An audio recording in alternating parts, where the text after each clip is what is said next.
Hey everybody, this is Rydo and we're back to another live stream of Yu-Gi-Oh! Master Duel and video game news. Today is Friday, March 29th. We're starting later, and for the next couple of weeks my schedule is probably going to be crazy, so I would expect that some of these streams, if I even can make them on Monday, Wednesday, and Friday, may be streams that start at a later time, so apologies for that. And who knows what's going to happen in the next few weeks after the next couple of weeks, so I'll just have to wait and see. Yeah, what a great way to start a stream, just with an Okay, so there's a 60 million downloads, I assume, campaign happening with Yu-Gi-Oh! That popped up here, and they're giving us a whopping 300 gems, which in fairness is about 100 gems more than they've ever been willing to actually give you before. That being said, I would prefer to have something happen more to kind of match 60 million downloads, give us newer cards, a lot more cards, make it feel like we're getting a lot more cards instead of just giving us accessory protectors and things like that, which are kind of pointless things. So they effectively, they've given us 300 gems today, and then they've shown 2 notifications here to go spend those gems. Gem pack is apparently on sale. There is a new selection pack in Blazing Arena, and there are new accessories, so there's just new stuff on the almost first. People, of course, are not likely or not wanting to make announcements tomorrow on April 1st, or whenever April 1st is, because that's April Fool's Day. Apparently there are 7 letter codes hidden somewhere in the special video. Which special video was this? We saw a special video before, and yeah, clicking this just opens a page, and let's see. Might as well just see what this is. Yeah, this is the same. We've hired, or Bandai Namco has started a animation studio, and to show off what they think they can animate, they've done this Yu-Gi-Oh! Animation where it's the Yu-Gi-Oh! Characters in their own world. This is very much an advertisement, though not a confirmation that there would be a actual anime made around the Yu-Gi-Oh! Characters, specifically living their own lives and not just being depicted as card characters, which is exclusively how they've been depicted previously. Yu-Gi-Oh! In particular, with its majorly inconsistent art styles, lets this animation studio show off several different animation styles that they think they can do.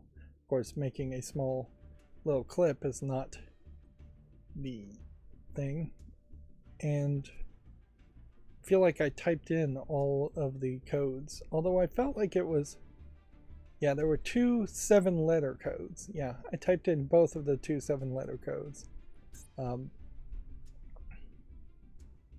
already, and just the answers were online. So that campaign is probably wrapping up, and slight changes to the upcoming Forbidden limited list. I said a few weeks ago that I subscribed to some Yu-Gi-Oh! Real-world Yu-Gi-Oh! Card players on YouTube to try and follow the meta a little bit better and just follow the game and the fan base a little bit better. I haven't done in any way a good job of actually following those YouTubers, though. I mostly have ignored them. We do have a decent amount of gems, so we'll now spend them all. The thing I'm not sure this is giving me anything more than just 10 master packs. That I've heard, however, from following Yu-Gi-Oh! Real-world players, is that it seems like Bandai Namco has been extremely silent around any European tournaments. And so it does... Let's go ahead and just skip this. And we're gonna unlock accessories and unlock a bunch of cards. Here you can see this really is more of a Blackluster Soldier type character, and while this looks like Dark Magician Girl, it looks like it's some kind of involved version of her in a different outfit and color palette. And then what do we have as far as cards? Looks like we've got some new cards, and I don't recognize any of these, so these might be newer cards overall. This might be the beginnings of the first expansion to actually come to Master Duel 2 years in. If there has been any previous expansions, they just don't make it clear and they don't make it obvious as far as when a card was released or anything like that. And it feels like there really should just be a year somewhere on this screen telling me when these cards were originally released. I can tell you that Neospatian Aqua Dolphin is old just because I recognize the card. But I at best can say it's as old as the second anime series of Yu-Gi-Oh! And that's about it. And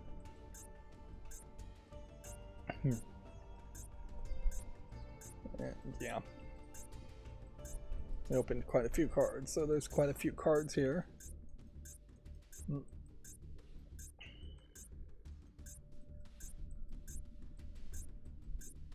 And certainly you might want to just get on with it and instead open the next accessory pack and get 10 more Master Duel packs. We have quite a few select secret packs. I think they're called secret packs over here.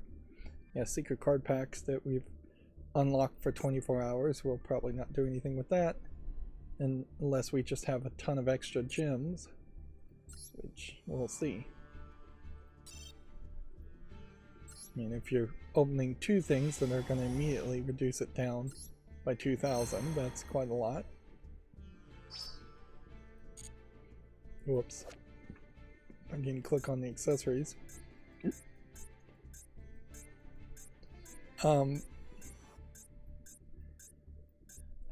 Yeah, for the accountability section, I'm still wasting a lot of time watching Cracking the Cryptic and trying a lot of those puzzles. There was a very interesting Sudoku puzzle that they did yesterday about redlining, which was the now technically illegal, I'm not sure, it's not still being done in some cases, process that was just institutionalized racist process in the United States, in which banks were not giving mortgages and loans to minorities, particularly black people, and thus they could not, even if you were a black person who had money, you could not buy a house in a white neighborhood. And so it has left the scars for decades since of just continued racism and segregation. And inherently, I imagine it was some banks not giving loans for specific houses in specific areas, and that thus the concept of a red line. Not sure there ever actually was anybody making red lines, but the red line often would follow one side of a train track if a train track was going through your city. Thus the phrase wrong side of the tracks. And it's interesting certainly to have a political message in a Sudoku puzzle. And on top of it, the Sudoku puzzle was inspired and focused around a song that I think country singer sung. So there's a lot of twists and turns around that. That's just a lot to integrate into a Sudoku puzzle. Unfortunately, the problem with it, I would say, and this is the problem that I realized when I played Cracking the Cryptic to make footage of it, is that Sudoku is just too hard. That particularly the ones Cracking the Cryptic are doing. This is the new selection pack, so let's see what's included and how many of these cards we already have. Well, this definitely is a candidate to open at least 2 packs on. We have enough to open 2 packs right now, enough to open 3, enough to open 4, not enough to open 5. I doubt we would ever get that far, though. Mostly, what we're looking for is one of these ultra rares, at least. But yeah, a lot of the puzzles that are on Cracking the Cryptic's YouTube page, I've made that accidental misspeak several times. Mispronunciation. I think it's possibly subconscious. A lot of their puzzles are being solved by like 100 people, maybe less than 100 people when they first come out. A lot of the puzzles have barely been solved by 100 people after they've been released weeks later, months later. There's just too small a niche of a community of people doing Sudoku puzzles, particularly the variants that Cracking the Cryptic does. So it is definitely a case that is probably getting 10 to 100 to maybe even 1,000 times as many people watching the 2 people in Cracking the Cryptic solve the puzzles than people are actually going and trying to do them themselves. And certainly that's the opposite of what I've been doing. I've been opening up their YouTube videos, and then they have a link. I guess we'll open another pack of this. They have a link to a web version of the puzzle, and with the link to the web version, I try to solve the puzzles, and I am failing probably 60-70% of the time. I'll get to a certain point, and then I'll just not know what to do while the audio is playing in the background of Cracking the Cryptic solving the same puzzle, which sometimes I can be a little bit cheaty, because he may say something that I hear, but mostly it's just audio noise and background noise. Is also still just taking me 3 to 4 times as long as Cracking the Cryptic to solve a Sudoku puzzle, if I can even get that far.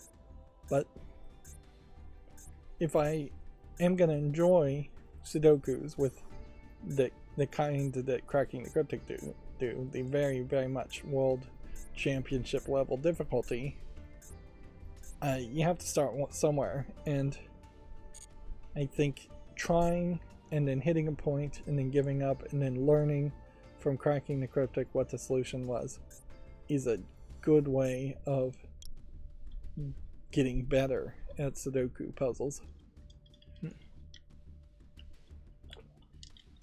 I won't inherently say it's a great way, though.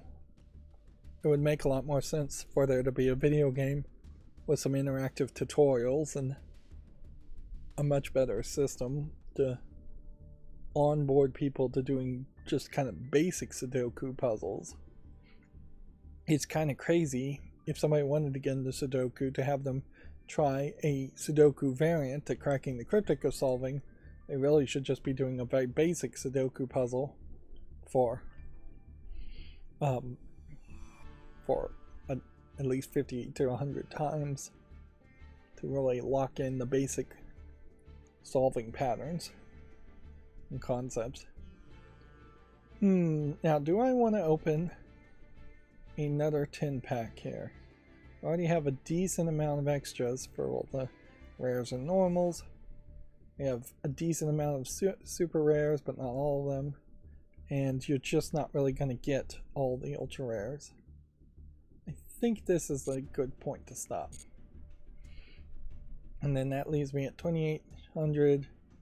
And then definitely would become a question. It's just how many of these super rares, secret packs, do we want to really engage with? Here's one that has 12 days left from the second anniversary, second anniversary. And then this one is labeled as new with 12 days left. Yeah, that is definitely not a candidate. And at a certain level, I feel like I probably could go through every single one of these 23 hours left and check, but I suspect that there is a lot of them that aren't going to be really good candidates, and I just don't have enough gems. So I just think for time management's sake, we don't need to do anything more there.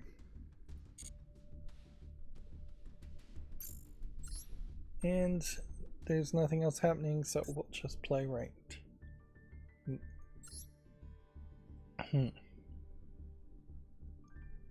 So yeah, as far as the catch-up section, I've been spending a ton of time on the Steam Deck. I'll start talking and ranting about the Steam Deck here in a second, although fortunately I have a little less to say today than I did last stream, and I imagine it is just going to be a tapering off action. I did do some slight research, and according to one report, Nintendo Switches are not allowed in schools, which makes a lot of sense. So the idea of a Steam Deck being in a school, probably not going to be allowed either. Now, inherently, if somebody has special needs, a Steam Deck might be a great type of computer that they could make an exception for, but generally speaking, I don't think you're going to have even a refurbed Steam Deck going to schools, getting on a public Wi-Fi at a school, and it being used as a computer. Generally speaking, computers are not used outside of computer classes in schools, except for in the case of people with special needs and special exemptions.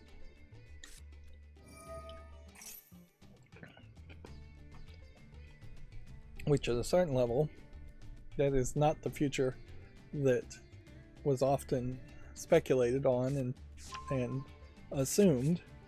There was very much an assumption that every single classroom was going to be on, or almost every single classroom was going to integrate technology and have computers in it. And in some scenarios that would have been ridiculous. In many scenarios it would be very logical. Like lugging around textbooks instead of having tablets is silly, certainly. So ebook readers with textbooks on them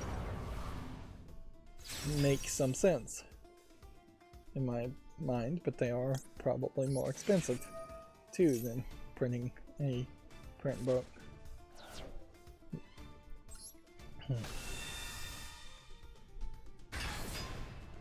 Ironically, apparently cell phones are allowed in schools more and more these days, which seems weird, but does kind of make a lot of sense. Parents increasingly want to be able to be in constant contact with their kids and constantly know where their kids are and have your kids be capable of calling you. Inherently, this solves a major problem in schools that existed when I was in school, which is if a kid wanted to call their parent and the school didn't want them to contact their parent, the school would just straight up stop them. So if a kid fell down and broke their arm, for instance, the school nurse might call the parents, or they might just say, nope, you're faking, and send them back to class. And there have definitely been incidences like that. If a kid is having some kind of emotional distress or bullying from the teacher is not going to let them go to the office and call the parents and get the parents down there to intervene on the kid's behalf. Furthermore, if a teacher is abusing a student, in the past there was no cell phones out there to document that, so we've seen a lot of incidences like that. There are also a lot of incidences, certainly, of students abusing or being disruptive, getting filmed, and because of cameras on cell phones. So that can also be helpful, at least for documenting problems. It's not particularly helpful in solving the problems.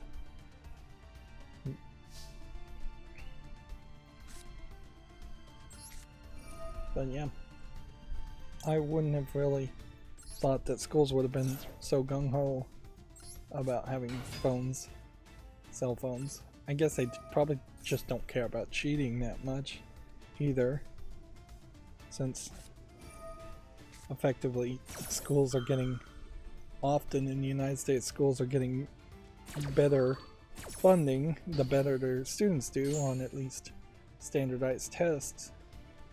So straight up cheating scandals have also happened. And I could go into a deeper speculative conversation here as far as whether the spirit of honesty is as strong as it once was pretended to be in the United States.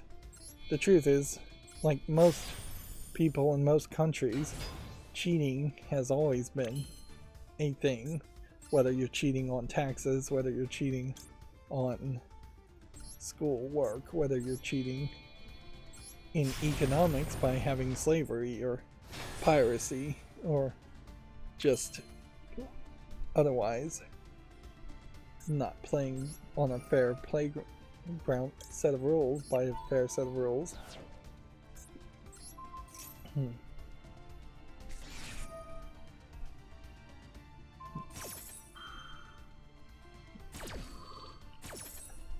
So, yeah. Anyways, to move on to the Steam Deck, which is what I've mostly been working on, there's a real problem in that I'm focusing on the Steam Deck, which gives me an excuse to kind of, if I don't want to work on the Steam Deck, do nothing. So it opens up a possibility of taking a break from the Steam Deck and then just watching YouTube or doing something else that is otherwise not productive.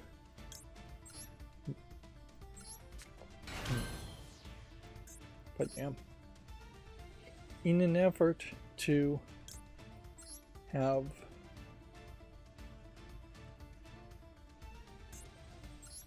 more efficiency, I've sent out a bunch of feature requests, some of which have been responded to, and many of which I assume will not be really responded to. Just trying to improve the overall setup and settings. There's definitely a lot of tweaks just on day one I could feel that needed to happen. One of the things is, it is kind of crazy that there is not a mute the boot animation option.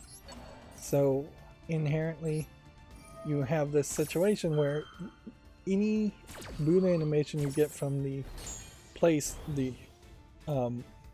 Steam shop, the Steam Point shop, is going to have a sound play, and thus in the middle of the night, if you're trying to... I don't want to banish that one. Whoops. That was a mistake. But yeah, in the middle of the night, if you turn on your Steam Deck or have to reboot it, it may just be in sleep mode, so I guess out of sleep mode it might be quiet. You're going to have a bright light, which you can't control, and a loud noise. So, in scenarios where somebody else is in bed with you, or somebody else is in the room, or you're a kid hiding the fact that you're turning on your Steam Deck, you're getting tattled on, regardless, because of the sound. And so, there's not particularly an easy way on Steam Family's beta to change that, because the Decky plugin hack that you can do is not updated for the Steam Family's beta channel. So it doesn't work, which means you can't install one of the plugins for the Decky loader, which would be an animation modifier, which means you have to follow what is one of two instructions, with the second instruction being even older instructions as to how to upload your own custom image to make a video without music, which means you have to go to desktop mode, you have to go and install from the Flatpak Discovery Hub, the Discover app, it's called Discover, not Discovery. You have to install Handbrake, which is a video editing re-encoding software. You have to figure out the exact correct sizes. You have to adjust what would be the original web M file, because if you're starting from an existing one, like I just took the default Steam Deck OLED WebM video, which looks pretty decent.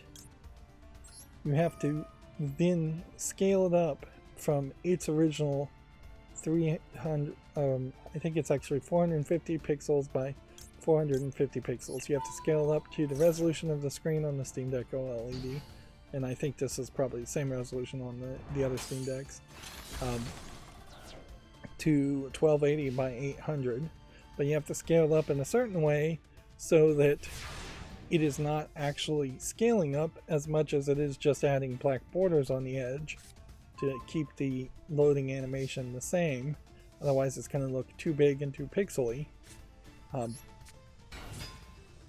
then you have to remove the audio track in the whole process after all of that is said and done.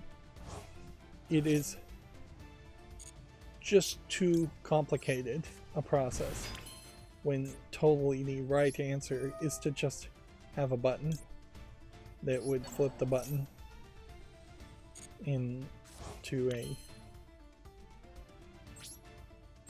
mute mode.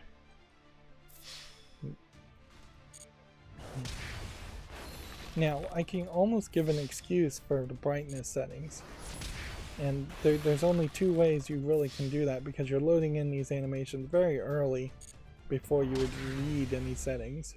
And there really are two loading animations on the Steam Deck, as there will be basically for any PC. There will be a BIOS unchangeable or extremely difficult to change loading animation, and then it will load into a run level 2 is what they call it on Linux, to show that next loading animation, and then it's waiting for you to work from run level 0 to 1 to 2 to 3 to 4 and 5. When you get to run level 5, that's usually when a Linux desktop has fully loaded.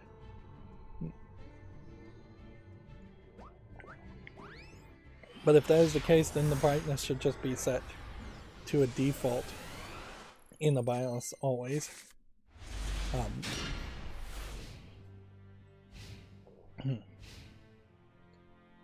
the adaptive brightness in the on the Steam Deck is not likely to work during the boot BIOS, the boot animation. So it took me way more time to research and get it to work right, to just change the boot animation to go into gaming mode when you first turn on the Steam Deck, which it always goes into gaming mode. And I still have not really made enough progress to guarantee success as far as adjusting what is called the KDE Plasma splash screen, which effectively looks exactly the same as the boot animation, but is actually a completely different type of file that is played as the KDE Plasma desktop mode software is loading in. The problem with that, it works perfectly fine. It shows a different animation. But the problem is that Steam's interface loads up after run level 5 has already happened on the desktop. So the desktop loads, the start menu is there, programs can be clicked on and run. Then it starts doing the later auto starting of Steam and whatever other programs you want. So Steam comes in, and when Steam loads up, it pauses the mouse and keyboard mode of the controller in desktop mode.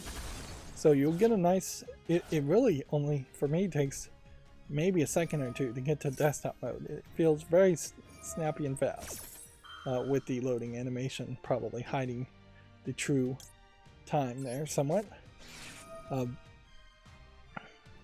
Hiding it from being perceived by a human. But so you get to that snappy desktop, and then Steam starts loading and your mouse freezes. And so it just feels like the entire computer has effectively locked up, because that's exactly what it is doing. It is locking up at least the mouse inputs. I imagine you could be tapping on the screen, and if you were just not using the touchpad in those few seconds, you wouldn't notice. I also imagine that a lot of people that are at Valve who are working on SteamOS probably are plugged in via mouse and keyboard, and thus they aren't experiencing it every single time the desktop mode loads. But yeah, it's a real problem, and I would assume the solution there is that the Steam client on desktop mode is basically the same as the Steam client on any other PC. It's a very, relatively speaking, big program that's loading on a lot of things. One major thing certainly being that it is loading in its own sandbox version of Chrome to show you the Steam store, which is mostly just a web page.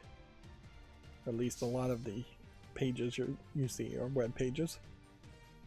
So they probably should turn the keyboard functionality into a daemon, and turn it into a service, and have that service run at a lower init level. I don't think run level 4 is actually used for anything, so you probably could set it up there, but honestly it would just make a lot more sense for it to start at run level 1 before you even get into single user mode, or maybe at some point in run level 2, which would be single user mode, more of a text-based command prompt mode.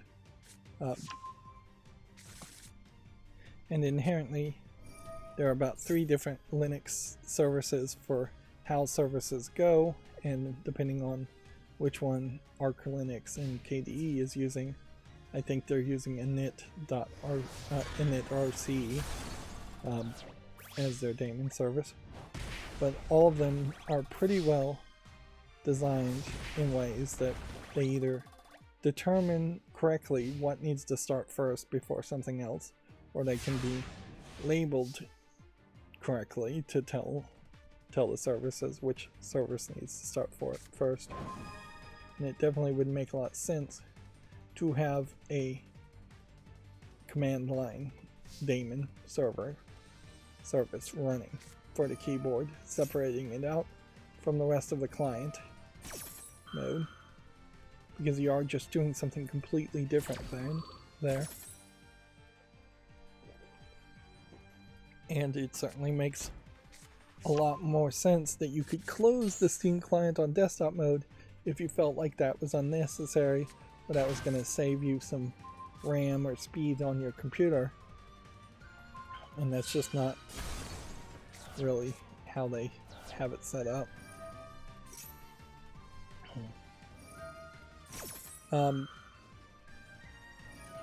Let's see. I think I already talked about looking at the Open Dyslexic font and the Chrome plugin Open Dyslexic font for Chrome. If I didn't, I played with those and they look weird, certainly to me, as somebody who probably does not have dyslexia, or almost certainly doesn't have dyslexia. I think I would have noticed by now. I read quite a bit. Technical manuals and programming things.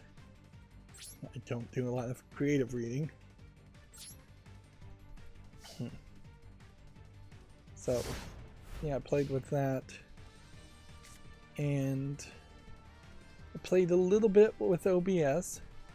The thought on open broadcast software on the Steam Deck was going to be to set up a virtual camera and stream the video from the virtual camera into my main PC, and then have my main PC record that. It turns out, because OBS, like everything else in SteamOS, has to be installed in their sandboxed Flatpak version, it doesn't seem like the virtual camera function, and this may literally be the only function that is missing, can work. The button is just not there in the Flatpak version of OBS. There are some things on the internet talking about how they got it to work in version 28 or version 29, or at version 30 now, and the feature seems to have been removed again. Perhaps it never really did work, or maybe it worked for a brief time and then was removed. But yeah, I don't really know the limitations of the sandboxing on the Flatpaks. I could go back into OBS and see if I give it more permissions, maybe that button would just magically show up. That is definitely a possibility. But yeah, at the current moment, it kind of feels like that's going to be a no-go. I just thought of a possibility that maybe one of my HDMI connectors on the back of my video card would have video in. That's unlikely to be true, though.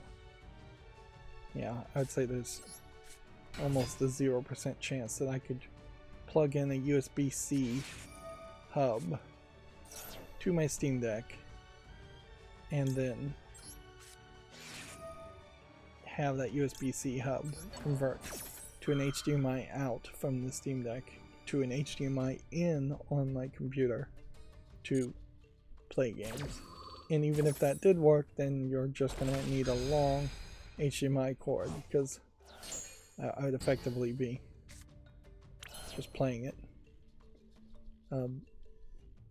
full. There's not a lot of scenarios with that. Now, what is a possibility still is that I could just record the videos directly to the Steam Deck.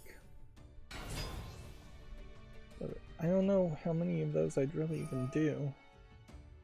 Yeah. One of the things I would like to see, there's a few features certainly on the Steam Deck that I'd like to see happen and don't seem like they really are likely to happen, and they don't have any support on them. One, it would be wireless display sharing, so that it would just connect to the few Chromecast type devices that can support wireless display sharing. And another would be to have the Steam Deck act as a keyboard, a Bluetooth keyboard or mouse, without some intermediate software having to be installed on both sides.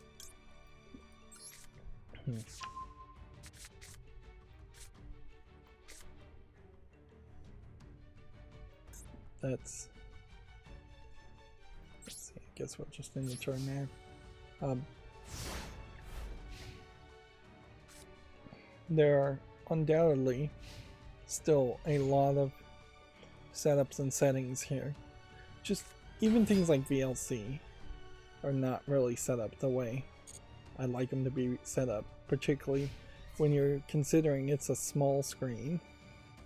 I've also been doing a pretty poor job of getting back to the window mover kwin script is what it's called that I need to run. What happened there is I lost some momentum because I was typing in a file and halfway through the code, and then the Steam Deck locked up and I had to reset it while I was doing several things at the same time, and because it locked up and I reset it, I lost all progress, so now I'm back to a day or two's worth of progress, which is not as bad as it really sounds, because it really is only 5 or 6 lines of code that I'd written and was going to have to do some rewriting of that code anyways. But yeah, I lost some momentum there. There is no gyro reporting as far as I can tell in Linux, so I might have to go very low level, and I'm not even sure in this lockdown version if I can go that low level and see if I can access the gyroscope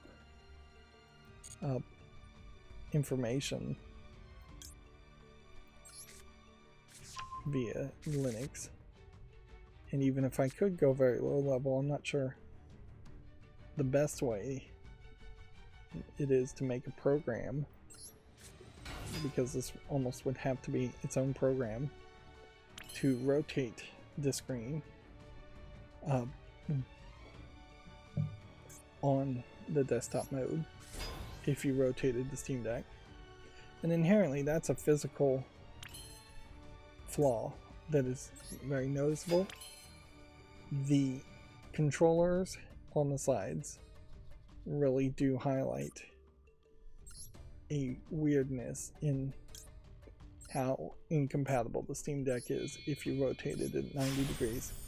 Otherwise, you have a decent 7-inch, or on the OLED I think it's maybe 7.8-inch screen that would be perfect for reading in more of a portrait mode, rotated 90 degrees.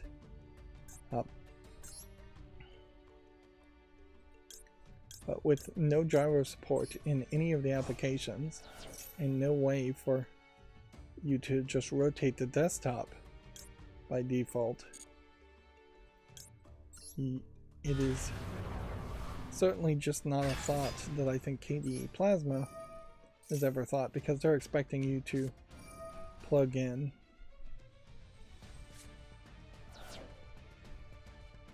they're expecting you to use KDE Plasma on a computer, and very much it's the case that in computers you would not really be rotating the monitors left and right, where there's really just been a massive amount of progress in rethinking what a computer operating system should do and can do. With the advent of Android and the iPhone in particular,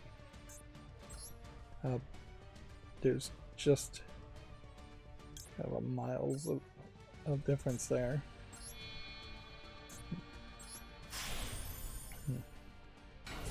And you see, particularly, my experience has been with Android, you see cases where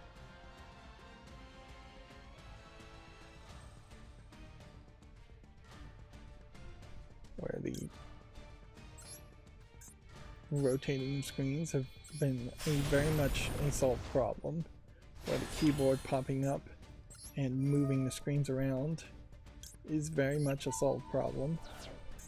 And there's just been a lot of progress made to evolve what a computer can do on smaller resolution screens.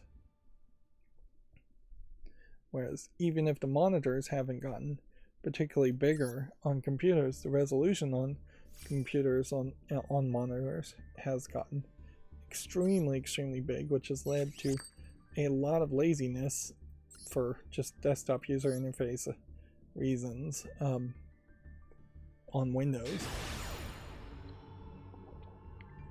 Windows 10 could not care less, it seems, about managing your desktop in an efficient way, or having an on-screen keyboard as even a possibility. Even though there is an on-screen keyboard, it's very much not been changed much since probably Windows 3.1 or 95, whenever it was first introduced. Let's see, do I have anything else to say about the Steam Deck though? No. I think probably by Monday I'll be still working on it, but I'll have very little to say about it. The hope is that over the weekend I'll actually make some more progress with it.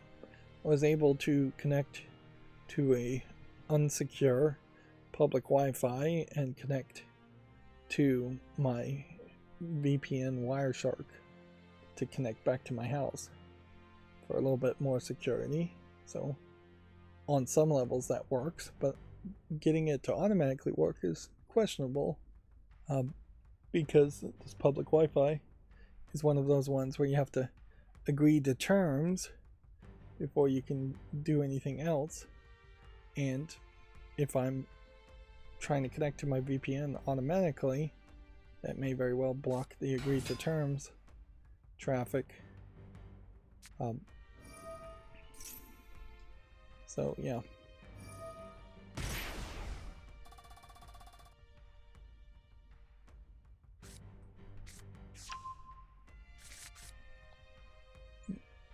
That is, in experimenting with that and connecting to a public Wi-Fi, I was sitting in a waiting room, and one thing that very quickly was terrifying about having a Steam Deck in a waiting room is that the floors in the waiting room were just tile or linoleum floors. Regardless, they were not carpeted and they were not soft. And I was sitting next to a plug outlet, expecting that I might need to plug it in. At the moment, my Steam Deck's batteries are brand new, so I went from probably 100% to 93% or something, so lost about 10% in 30 minutes just browsing the web and working on programming. I imagine I might lose a lot more if I was actually gaming, but also in gaming in that area, I would be making a lot of noise, and it did make noise at the very beginning until I could mute it. A little bit of noise at least.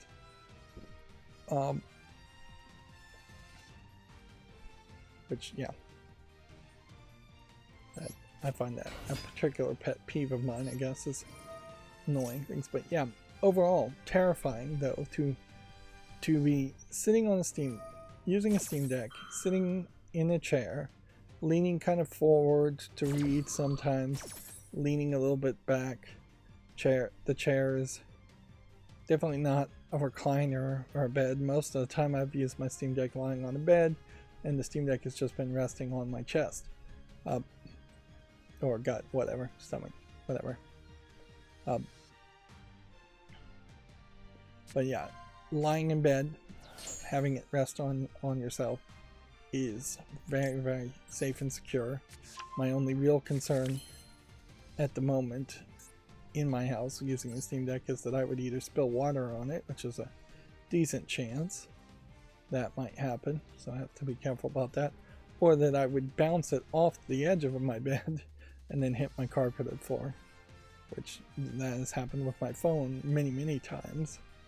And I'm hoping the Steam Deck is just like most modern pieces of hardware these days, capable of handling all of that. But I'm not 100% certain it is, and I don't want to risk it and test it to see if one fall may be one fall too many. And I don't know how to really solve that. That you can put some rubber bumpers on the edge. That the kind of cheap plasticky feel on the edges of the controllers of the Steam Deck already feel like they're designed more in mind for kids to drop it than they are designed to feel like well-designed plastic device for adults. It'd also be crazy to bring a Steam Deck to a waiting room and then pull out an Xbox controller and then try and connect an Xbox controller to the Steam Deck and sit it on a table. It doesn't have a kickstand built in anyway, so you'd have to have a grip system, an extra system added.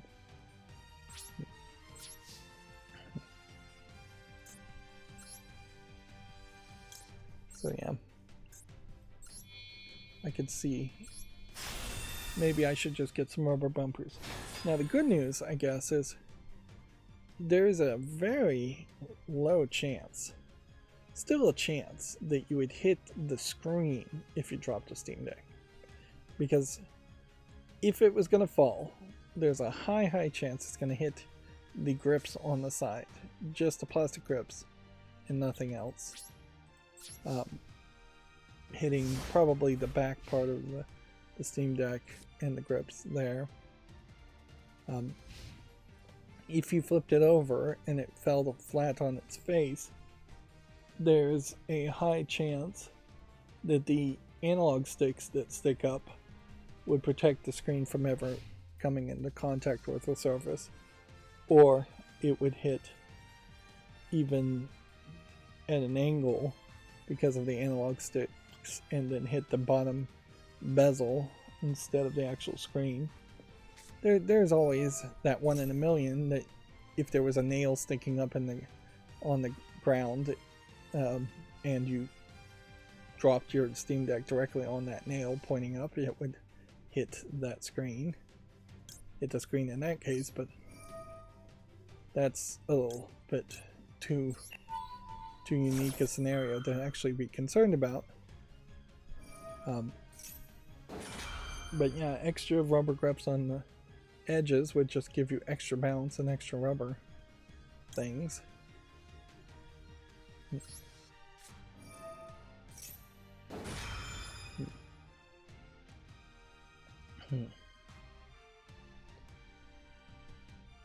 So yeah, that's a concern. There might be room for a lanyard, frankly, too. Like, I'm not a huge fan of lanyards. I don't think most people are. But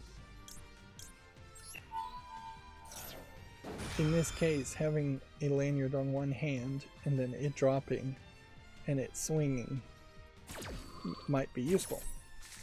And that, I think, does highlight an issue, certainly, with the Steam Deck's physical hardware that's not been as well thought out, is that there really aren't any holes in the case where you could put in a lanyard string.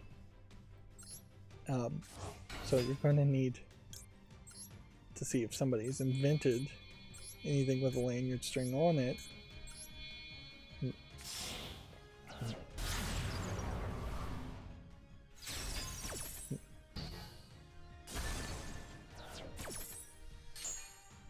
Interesting. I was sworn that was going to end up with this being destroyed also.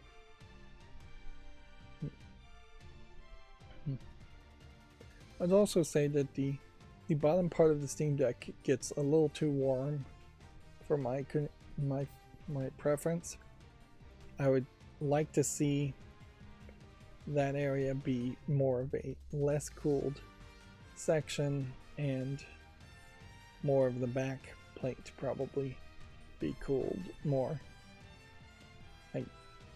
Honestly, if the piece of plastic back plate was curved in such a way that the middle back part curves upward, I think you have a lot of room there that you could add a lot of different things, and one of those things could be just some aluminum heat spreaders. Otherwise, in its current setup, yeah, it's a little toasty at the bottom.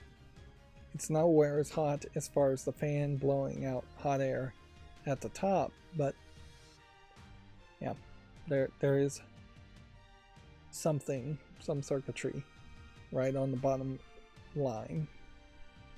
And maybe you wouldn't feel that if you were holding the Steam Deck up and not resting it on your stomach, but I think a lot of people will want to lie in bed and rest it on their stomach. And yeah, the other physical form factor I would say they need to consider is there some way, well, there would be a very easy way if the controllers were detachable to do this, to turn it into a portrait mode, but with the controllers attached as they are, is there some way to change the plastic shell just a little bit to make it feel like you could hold the Steam Deck in a portrait mode rotated 90 degrees? And one thing you could certainly do is you could add some finger grips on the edges of the Steam Deck, both at the top and bottom. That way,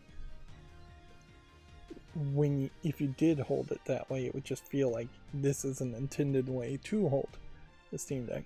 That still doesn't really account for the fact that you have this very long but not quite big enough screen when it's rotated 90 degrees, with some kind of awkward buttons sticking out at you on the left and on the bottom and top. And inherently you are going to, with the way the buttons are laid out, you are just going to use the touch screen in a portrait mode. You're not going to use the D-pad, which is too low. You can't hold the Steam Deck with your left hand and press the D-pad. It's too low. The whole Steam Deck is too heavy. It just pivots over.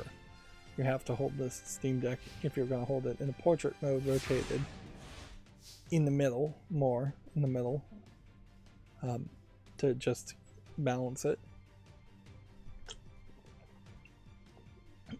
I imagine that is one feature that they won't put any real effort into, because it's just going to be a chicken and egg situation. There won't ever be enough software to use the gyroscope to justify that. So unless the operating system itself just can rotate some things, if not everything, you are going to not really have that happen.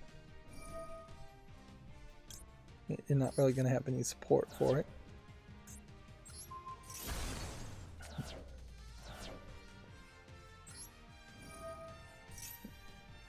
Which is a shame, because it is kind of ridiculous to not also consider the Steam Deck as a 3-in-1 device. It's a Nintendo Switch game console and a laptop Chromebook replacement and a tablet replacement all in one, except for the fact that you didn't run into problems around, if you're going to say it's a tablet replacement, it's not going to probably replace the same software that an Android tablet or an iPad would have, and the desktop is not really going to replace the software that a Windows computer would have. And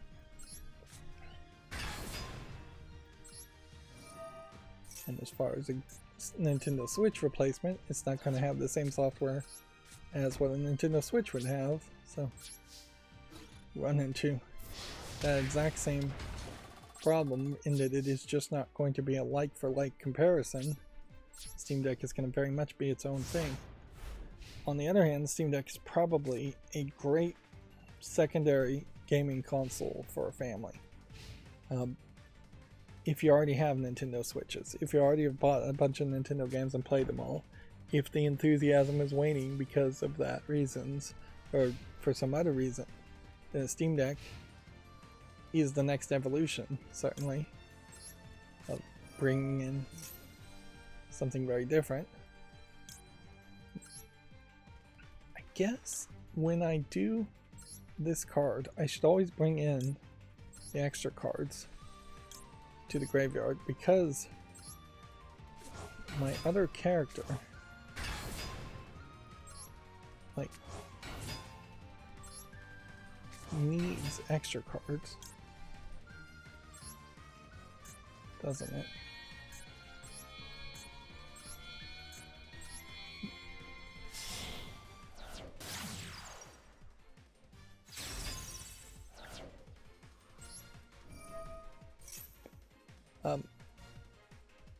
Let's see. I did look at the calendar that's built into the clock on KDE Plasma's desktop on the Steam Deck. It has kind of some what might be nice features, but it's also kind of missing things.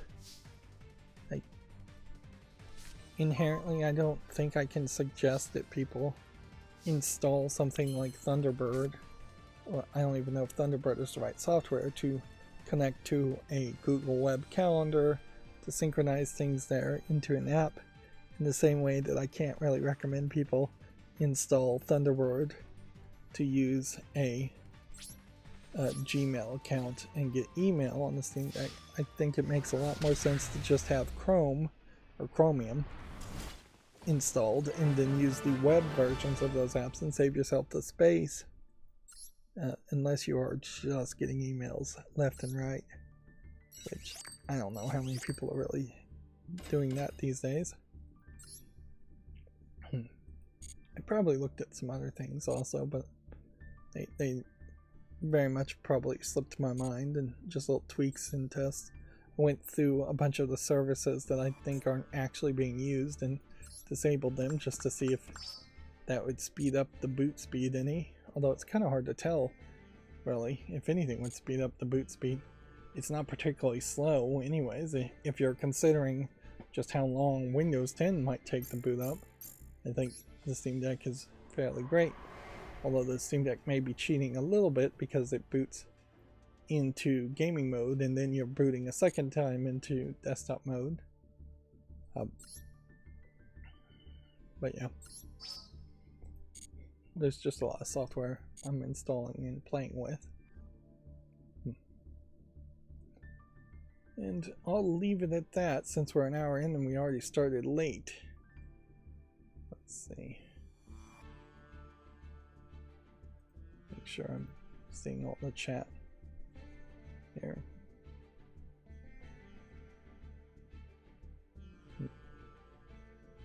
One of the things that I've noticed I've been doing more and more of is just kind of opening every news story, because every news story feels a little interesting to me. Oh yeah, I would also say the clips worked last time. The chapters technically worked, but then they revealed a major problem. The major problem is that there's a hard limit of 10,000 characters that you can put in the description of a YouTube video. I'm using about 5,000 of them by my default description overall, and well over, I would say, 8,000 characters were created when making the clips, because the clips are just the entirety of these headlines plus some extra text. And even removing the extra text did not get me under that limit. So if I am going to do chapters, which also the times on the chapters need better math on them, more human readable math, they're not adding a leading zero if the number is below 10, for example, and they're not dividing minutes into hours, which in my case it needs to be in hours, minutes, and seconds for the time, the chapters and time codes. But yeah, I'm gonna have to work to make a regular expression and see if I can figure out how to do this to cut down headlines into something much more reasonable, and then just add a ... at the end. The way I think I probably will do that is you have here, in, for example, indie focused III initiative launched by Dead Cells and Slate Aspire devs. Well, what I would want to see here is for it to replace everything to this point. And so the thought would be is to grab every single word that is not the first 3, 4, or 5 words, and then ignore either the first word that starts with a non-capital letter or going this way, which would get rid of by, or ignore the first non-capital word. So then the time codes would go, instead it would take out all these characters and just put ... or indie focused III initiative ... That's pretty good as far as having fake logic into shortening things. Ideally it would be better, so it would be indie focused III initiative launched, but I don't know how many times that would be right. And it will just be a shotgun shell blast of regular expression changing of the text. There will be no actual human logic looking at the headlines, adjusting anything. But I think that would work fairly well. But I basically have to take at least half of these characters in a headline on average and get rid of them.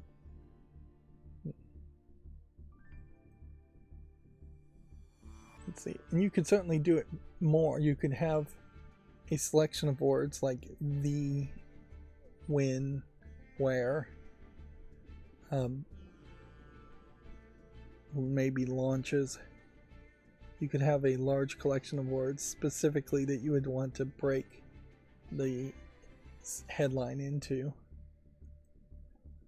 As for this actual GameDeveloper.com story, we kind of know, if I'm recalling correctly, that the Dead Cells developer had pretty much given up adding any more content to Dead Cells, which is fair enough. There's been a massive amount, in my opinion.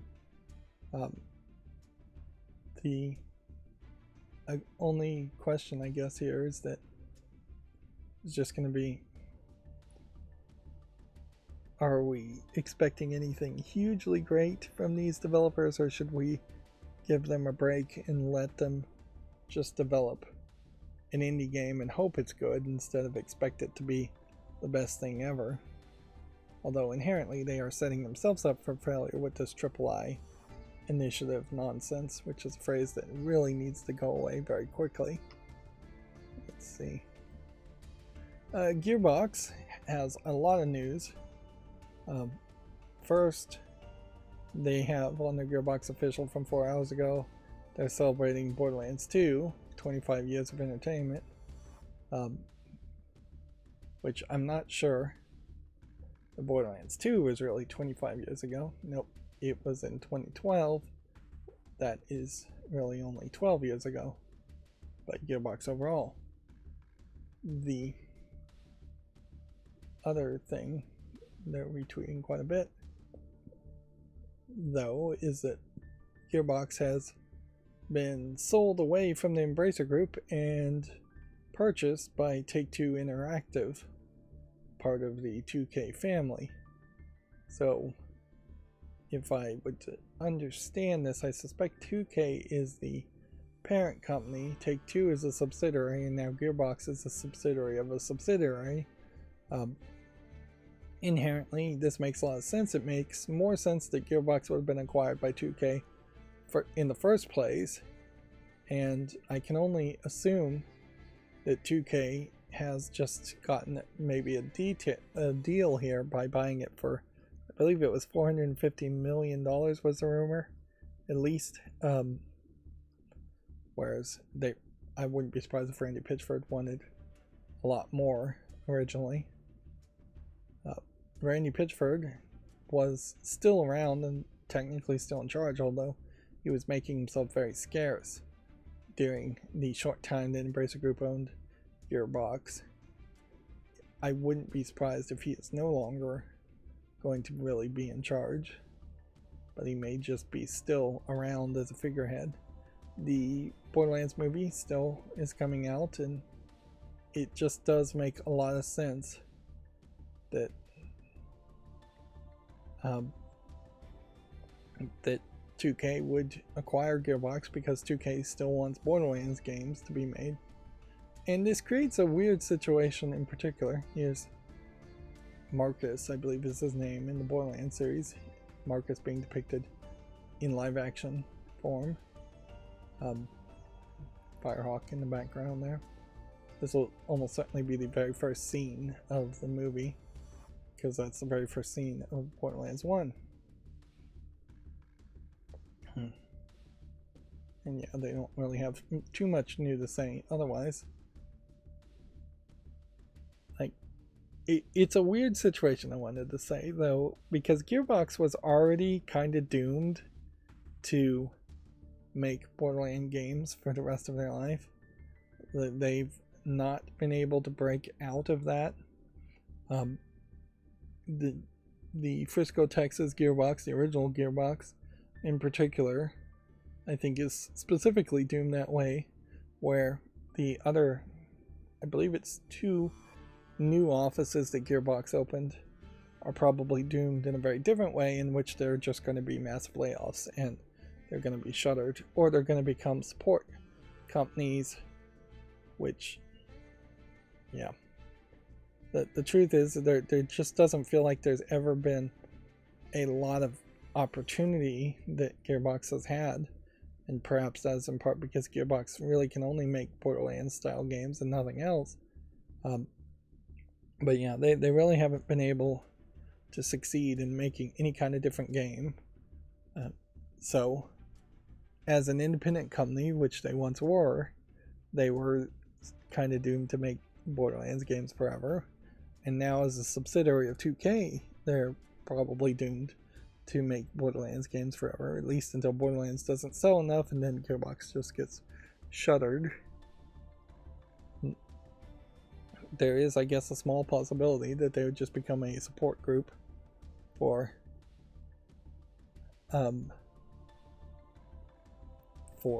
some of these other 2K games. Maybe some of these sport games. Now, what I did just notice here is that this says Randy Pitchford, founder of Gearbox Entertainment. It doesn't say president, it doesn't say CEO.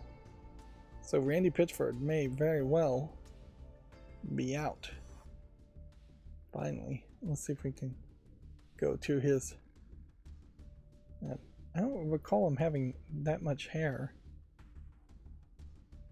Let's go to his thing here and see if we have any listing here as far as an update of where his employment is. He still has Gearbox, Texas, and Gearbox. There's not a city called Gearbox, Texas, as far as I know. But yeah.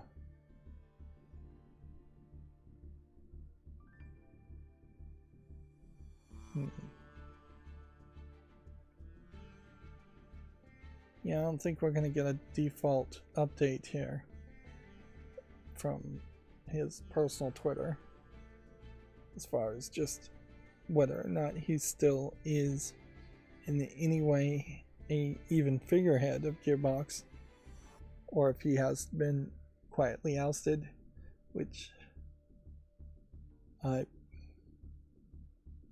not sure that he'd be too upset about that. He's probably still going to be an executive producer on the Borderlands movie at the very least, which that will lead him for a while. He still has his magazine,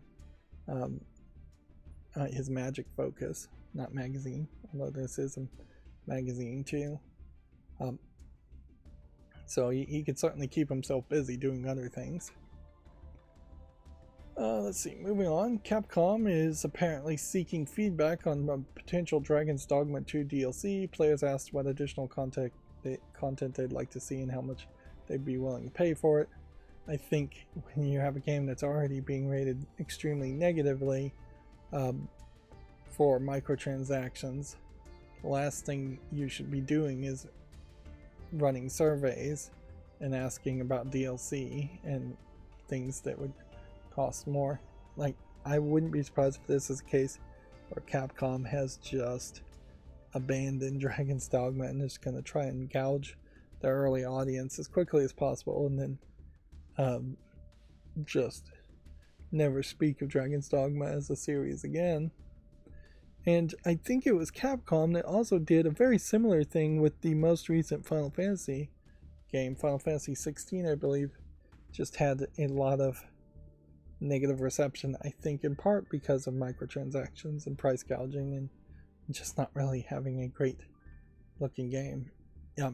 Honestly, if you told me half of the character designs and armor and things were straight up just copied from Final Fantasy 16, I would believe you. Here we have the story from Video Games Chronicle. Take-Two is acquiring Borderlands maker Gearbox from Embracer for $460 million. Take-Two will acquire Borderlands, Tiny Tina, Duke Nukem, and more. I think this subheadline is wrong because I'm pretty sure that 2K already owned Borderlands and thus would have owned Tiny Tina. Duke Nukem, I think Gearbox owned, but that is basically it. I legitimately heard somebody compare their game to Duke Nukem Forever in a positive term. They said they were talking about a game that kind of looked like a Quake game, but more modern. It's a brand new game. And they said, yeah, it's a lot like Duke Nukem Forever. And like that was a positive thing. And wow.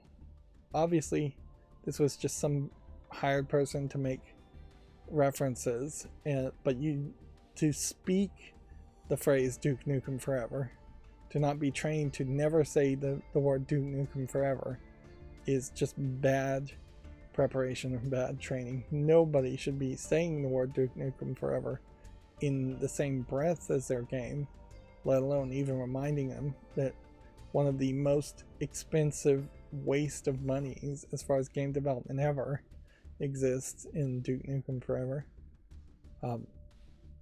Waste of money both for the developer, the multiple developers, and the consumer. What I'd like to see here is if they have any speculative numbers even of what Embracer paid for Gearbox. Unfortunately, I don't think Video Games Chronicle has that. 460 million, though, definitely is probably not as much as I would have thought Portal Gearbox would have been more. But I definitely would have assumed that Gearbox also doesn't actually own the IP rights to the Borderlands series, and that changes things quite a bit. Because otherwise you are just hiring 3 offices that, as far as I know, there really could be less than 200 people in the entirety of the infrastructure of Gearbox. And yeah, I wouldn't inherently say that they were all rock stars. In that would be too big of an assumption. Moving on, Video Games Chronicle says CD Projekt is considering licensing out the Cyberpunk or the Witcher IP to mobile developers. The publisher's joint CEO says it's been pursuing such options. I wonder if this isn't one of those cases where he was in a shareholders meeting and somebody directly asked him this question, and he just kind of flippantly said, yes, we've been pursuing this. We've been pursuing all options. I wouldn't be surprised if it actually never happens. That being said, while it would be way better to just reboot and remake Witcher 1 and Witcher 2 to feel and kind of have more of a match to what The Witcher 3 is, so that you could make a decent argument that players should play a remake or reboot of Witcher 1 and Witcher 2, then play Witcher 3, and then play a Witcher 4. It probably wouldn't hurt either one of these IPs to have a decent mobile game, if you can make a decent mobile game around them. And it honestly doesn't seem like it hurts IPs much to make a really crappy mobile game IP licensed game either. So it's kind of a win-win situation there. I went to update Memento Mori on my cell phone, and apparently I had just so much space taking up my cell phone that it couldn't update. Yeah, I've got some real problems there as far as just a bunch of rather big games, and I probably need to uninstall 2 or 3 of them. But also I think I filled up a bunch of storage, like 6 gigabytes of my cell phone's 128 gigabytes, with just cache files from local send when I was trying to send over like a 6 gigabyte Windows 10 install CD, which it didn't work. So while local send seems like it works fairly well for small files, I don't think it is probably the best way to move over a massively large file like a Windows CD ISO file. Which, in fairness, when you're talking over 4 gigabytes of space, you're probably better off just plugging in a micro SD into a computer to move the files over, instead of trying to move over a network. Anyways, back to video game news. Apparently YouTube Creators has been doing a bracket. It's also been doing some other nonsense, like what's your channel's astrological sign. But they've been doing these YouTube polls, which inherently is going to be a self-selecting base of people who are using that. They're not YouTube polls, they're Twitter polls. So yeah, it's going to be people who use Twitter and follow YouTube creators, which is a very small group subset. But apparently they've been doing a brackets thing, and so they started. This is just because of basketball season, really. Vlogs, sit down. I don't know what a sit down particularly is compared to a vlog. Seems like those might be the same thing.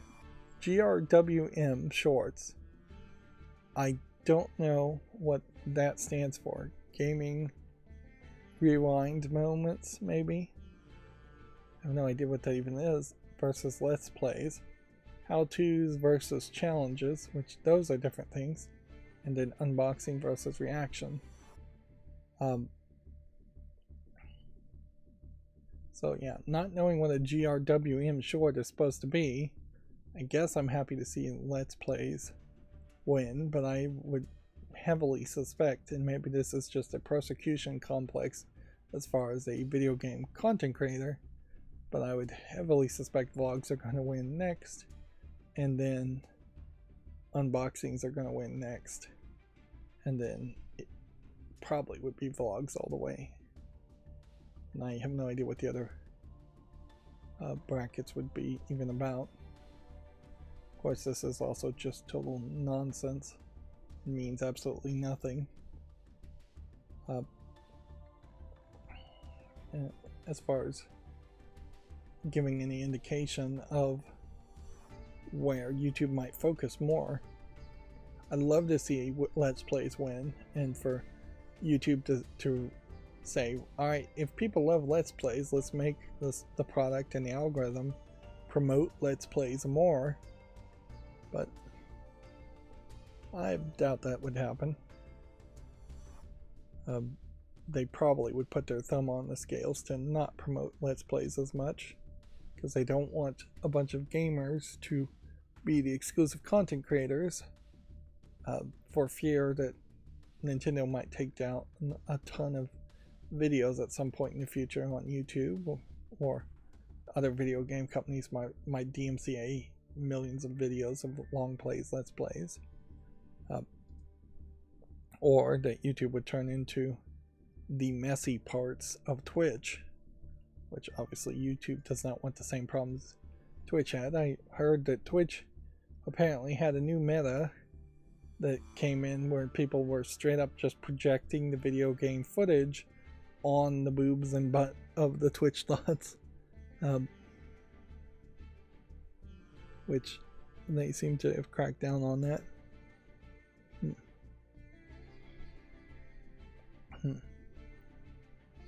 Moving on, Video Game Chronicle says 2/3 of CD Projekt developers, seems like they always drop the red.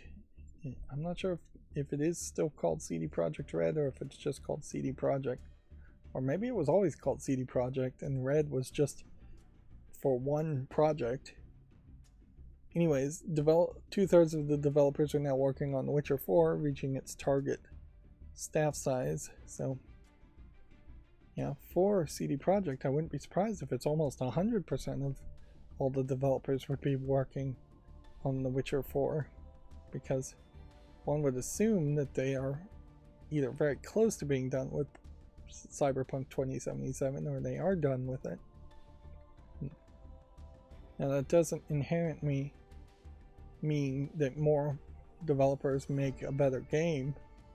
In a lot of ways, you can certainly oversaturate yourself with too many developers. You have to really question, like, let's see if we can see this. 403 people are working on Polaris, which I guess is the code name. 403 people.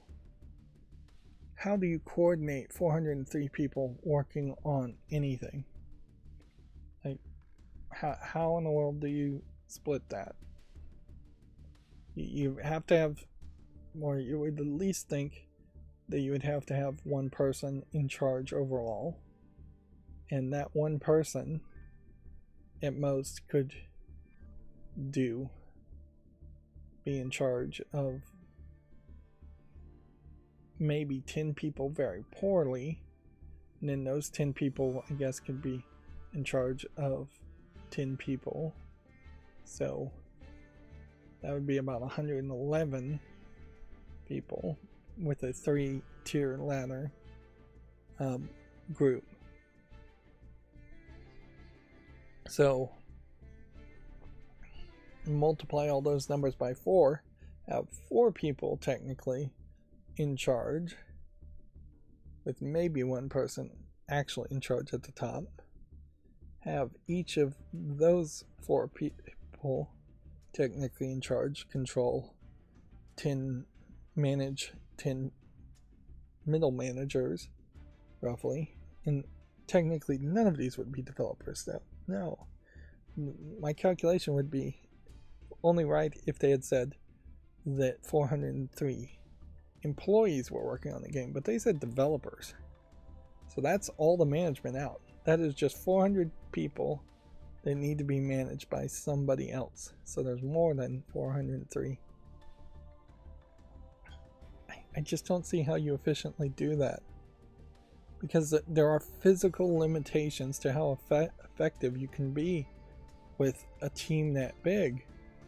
Like, you maybe have like 100 people all on a team for art, and then 100 people for sound, 100 people for programming, and maybe 100 people for animation and cutscenes, and then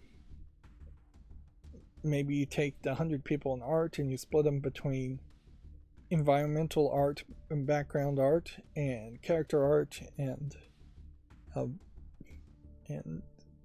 item art, and then maybe you could get groups of 30. Groups of 30 is about as big as you could do.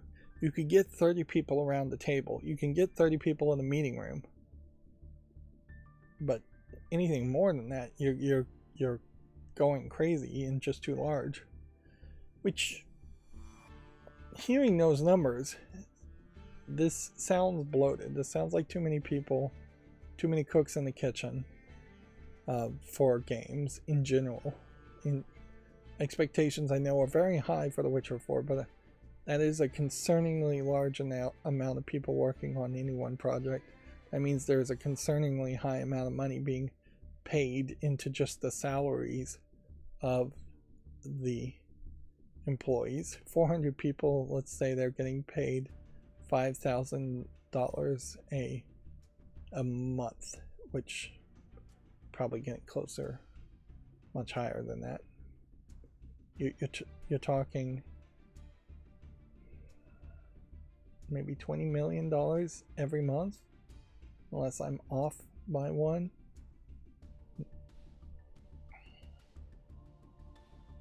Yeah. $20 million in salaries alone every single month. 4 years of development at least. That's way too much money. And this shows a trend, or at least highlights a trend that's already been happening quite a bit, in that game developers have wanted just bigger quadruple I's or quadruple A's for A games, and they want to just spend bigger and bigger budgets to assumedly make even more and more profit on a single product, and it's just not feasible. You need to go back to more mid-tier single A games and double A games as far as their project scale and their budget scale goes. And yeah, at a certain level, even if The Witcher 4 flopped miserably and lost billions of dollars because it was too big and too bloated, the game industry would not really learn anything from that at all, unfortunately. And gamers can say we want cheaper games and we want smaller games until they're blue in the face, but game publishers and game developers won't get that message for years, and they'll just continue to blow the budgets. We see the same thing with movies too. We just have to expect at some point there's going to be at least a mini crash that happens in the video game industry, and there almost certainly will be a mini crash in the movie industry before there is a mini crash in the video game industry. And when that crash happens, maybe there can be a little bit of a resetting, hopefully, but maybe not. I'm not sure that these resets that people think will happen or speculate will happen economically actually ever happen either. It's not like we've had a crash of gas prices to get them down to being a nickel a gallon ever again. Even if you adjusted for inflation for the point when gasoline was a nickel a gallon decades and decades ago. The prices I don't think have ever gotten that low, and they definitely haven't stayed that low. Moving on. Scopely nets Activision Blizzard alum Bobby Loya, that's a Loya? It's probably Loya, to oversee an external developer partnerships, or oversee all external development partnerships, which, We're seeing people still leave Activision Blizzard quite a bit after the Microsoft acquisition, and there has been a recent update to the terms of service with Activision Blizzard, with a new, I believe, arbitration clause also thrown in for the mix. So we have seen zero evidence so far that Microsoft is making anything better at Activision Blizzard, and I suspect that was never the plan, and I suspect we won't ever see anything bigger or better from Activision Blizzard. Scopely is a name I do recognize, but I'm not sure they've actually made any mobile games that are really worth mentioning. The Outer Worlds Spacer's Choice Edition and Thief will be free on the Epic Games Store next week.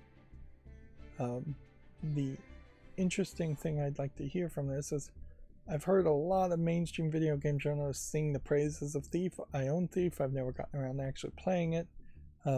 If it's like a prototypical earlier version of something like Dishonored, I could see where that would be fun. I did like the first Dishonored, never gotten around to playing any of the later games. That's unfortunately a trend for a lot of games.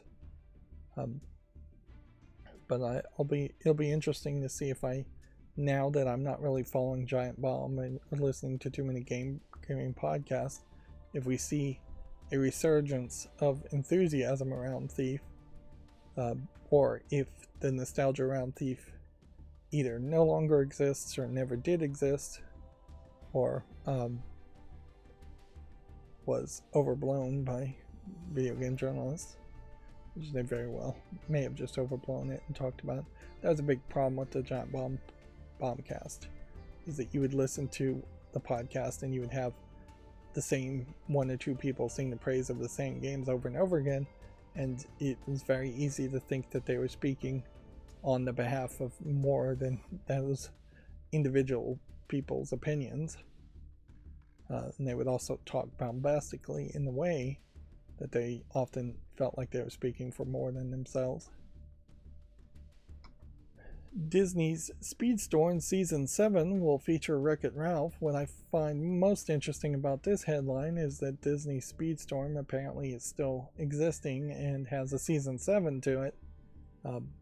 Even in this announcement from Video Games Chronicle, they don't even have a screenshot or image to say. But yeah, I guess good on Speedstorm for sticking in there, but also their monetization makes it a hard Disney racing game to recommend, if there is a good Disney racing game to recommend, which, yeah, definitely is not being talked about or spoken of in the same breath as Mario Kart, for example. Don't Nod has reorganized its company into a genre-based branches, a 3-genre company. This is from GameDeveloper.com. So there will be an RPG, a narrative adventure, and an action adventure branch. Now, I kind of have to question why you would break a company into 3 different branches. It's probably better. It's a French studio, so maybe there's some French reasons for doing that, but probably would be better if there were 3 different companies that focused on 3 different styles of games instead of having one company pretend like it does all 3 and choices being made as to whichever one they think is going to be the most profitable. I feel like that is just something, though, you would not see in the United States. where a company would just break into different branches for any reason, let alone downright realistic reasons. If you do see a company break into different branches in the United States, it's almost certainly being done for some kind of tax reasons or some other shenanigans. Monster Hunter Wilds is planned for Q1 2025, an insider claims. I feel like one of my viewers was talking about Monster Hunter Wilds in the last recording, and I thought it was a game that was already out. I know Monster Hunter World is out, so I might just be misremembering.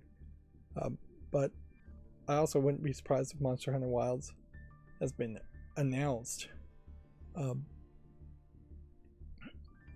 And so it is not like it is a big secret or anything.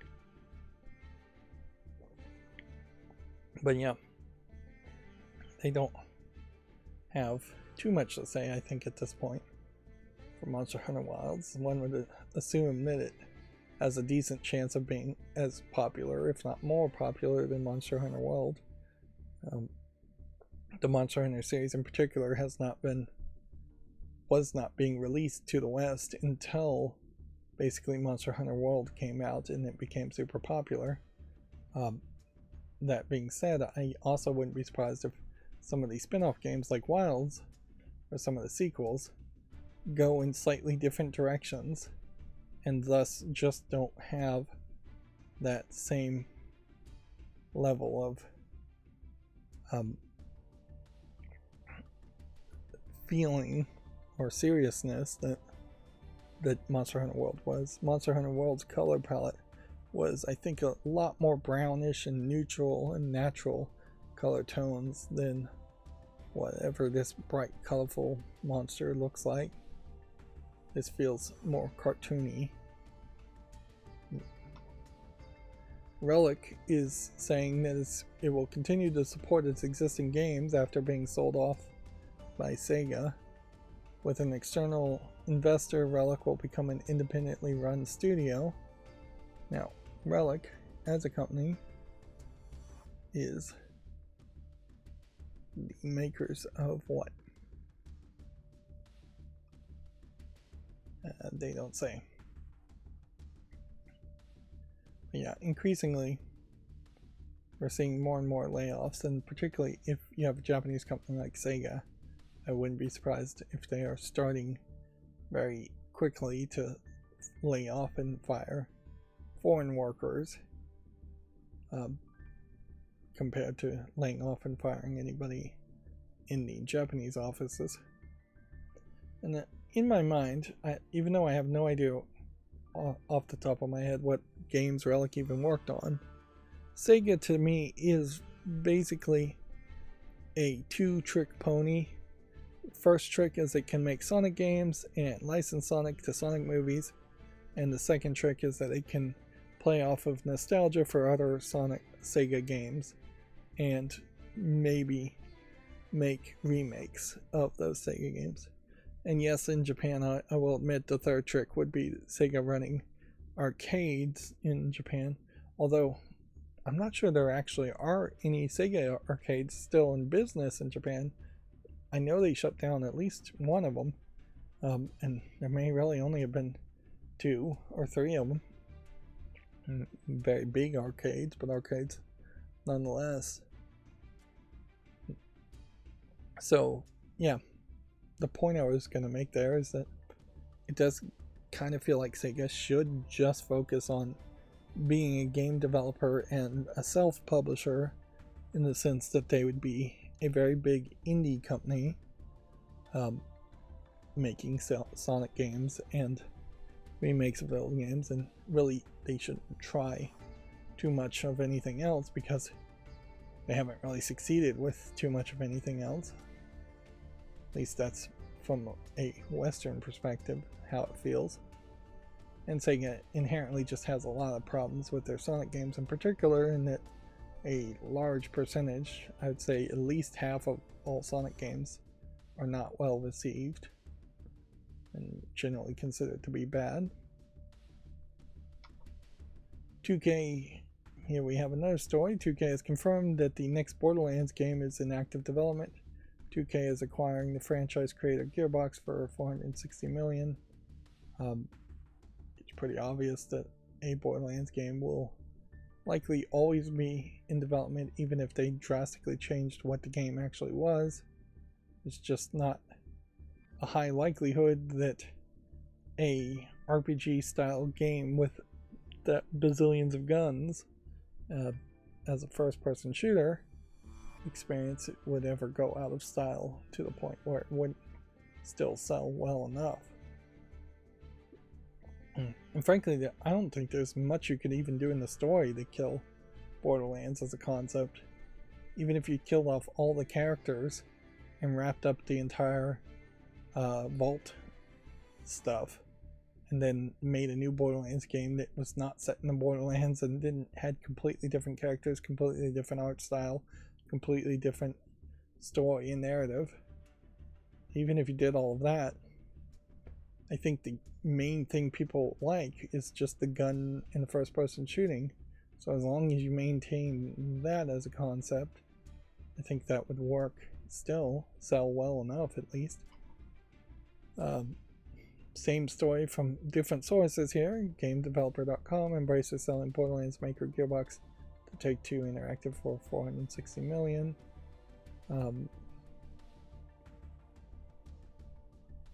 Let's see.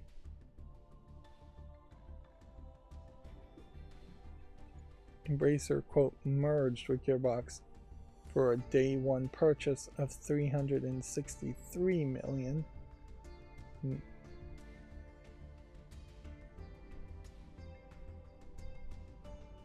It's unclear how much Embracer eventually spent on the Gearbox merger. Okay. So maybe Embracer actually made some profit on this, in that they,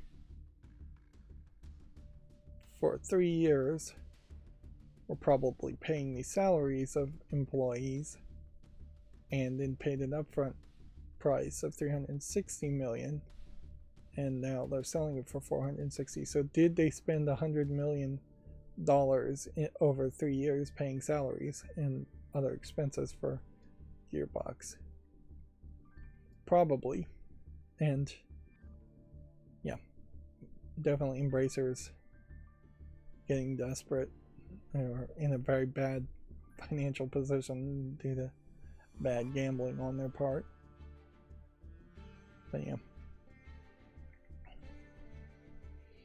if you just added the numbers together and didn't expect that any more money was spent, they made $100 million on paper on the sale of this 3 years later, which probably isn't even enough money for a $360 million investment over 3 years to be considered a good deal.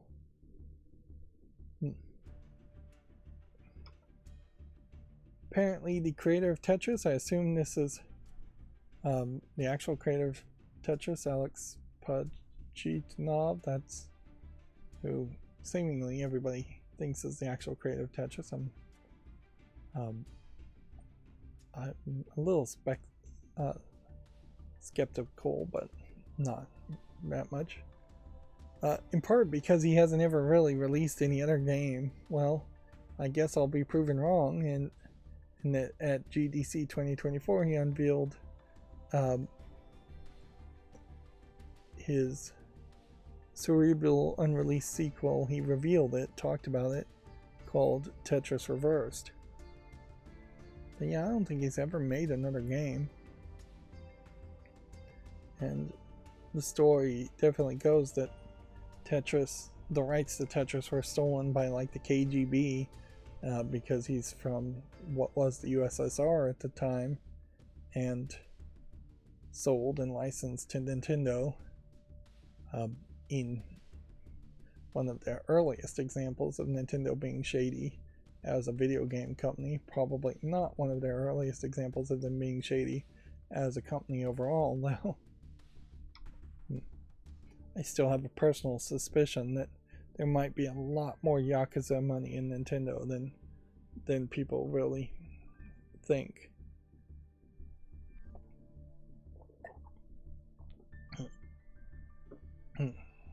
here we have the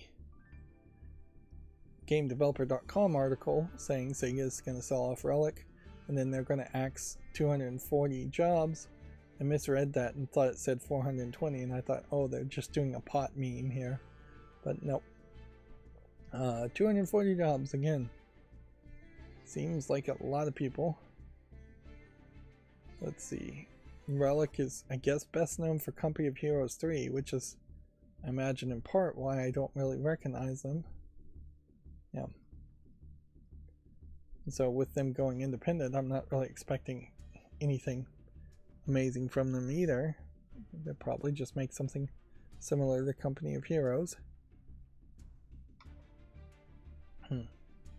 Embracer, again, I imagine this was a question being answered in a shareholder meeting, has frozen its acquisition drive as its restructure program comes to an end.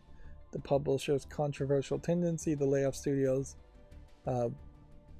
it fairly recently acquired is at an end, which I guess that's maybe a sign of possibly learning.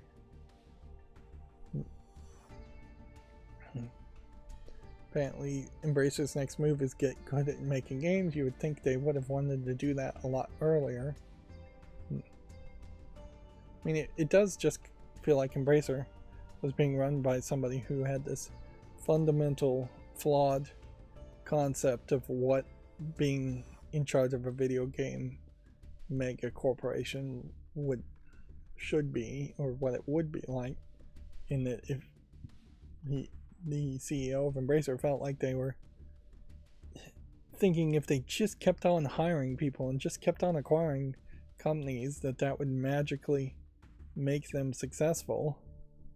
But there seems to have been no focus whatsoever or pressure whatsoever to make any of the acquired companies actually release a game. And it seems like they really weren't even concerned about how close these acquired companies were to releasing a game. So if you acquired like 4 companies and they all are 4 years out from making a game, that's a terrible plan. You needed to have acquired a company that was 1 year out, 2 years out, 3 years out, and 4 years out from releasing a game. Yeah, it just doesn't feel like there was any real thought put into how they would actually make games and release games, and thus Embracer, to my mind, really has only released about 5 games, and maybe 3 of them are worth playing. Those numbers are probably higher in reality, but only slightly. There is a report here from GameDeveloper.com that XDefiant Development was severely hurt by toxic Ubisoft culture. Inherently, this story of Ubisoft being toxic has been promoted and thrown out there time and time again by what I would describe as disgruntled Ubisoft employees and just perhaps disgruntled French people in general. Meanwhile, there's been really no actual evidence or proof to any of it to any real extreme, despite actual court cases going through and lawsuits being made. And certainly the story just gets repeated over and over again by GameDeveloper.com in particular, with kind of an anti-Ubisoft bend, which honestly, if you wanted me to hate Ubisoft more, all you really have to do is talk about their games. You don't have to promote toxic culture, but definitely feels like the people in charge of writing these headlines and articles feel like they are only going to be happy if Ubisoft gets canceled for the right reasons, which is for being sexist or anti-woke or whatever you want to call it. But yeah, these allegations are just not sticking, and they just come off as more and more pathetic every time. And in fairness to GameDeveloper.com, there has not been a story like this in months. So this is them putting out a new headline because a Inside Gaming article put out. So I can't even, in this case, really blame GameDeveloper.com that much, other than they chose to run the headline and run that story in the first place.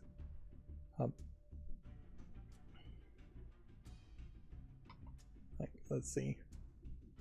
There is this editorial, let's hear from Video Games Chronicle, that says Phil Spencer, long cast as Xbox savior, may be remembered as the man who killed it. It points now that all of his big bets have failed. Spencer is turning to corrective measures. And yeah, this is pretty much just a speculative editorial. It may be right at some point, but now is not the time to do a retrospective on something that hasn't happened yet.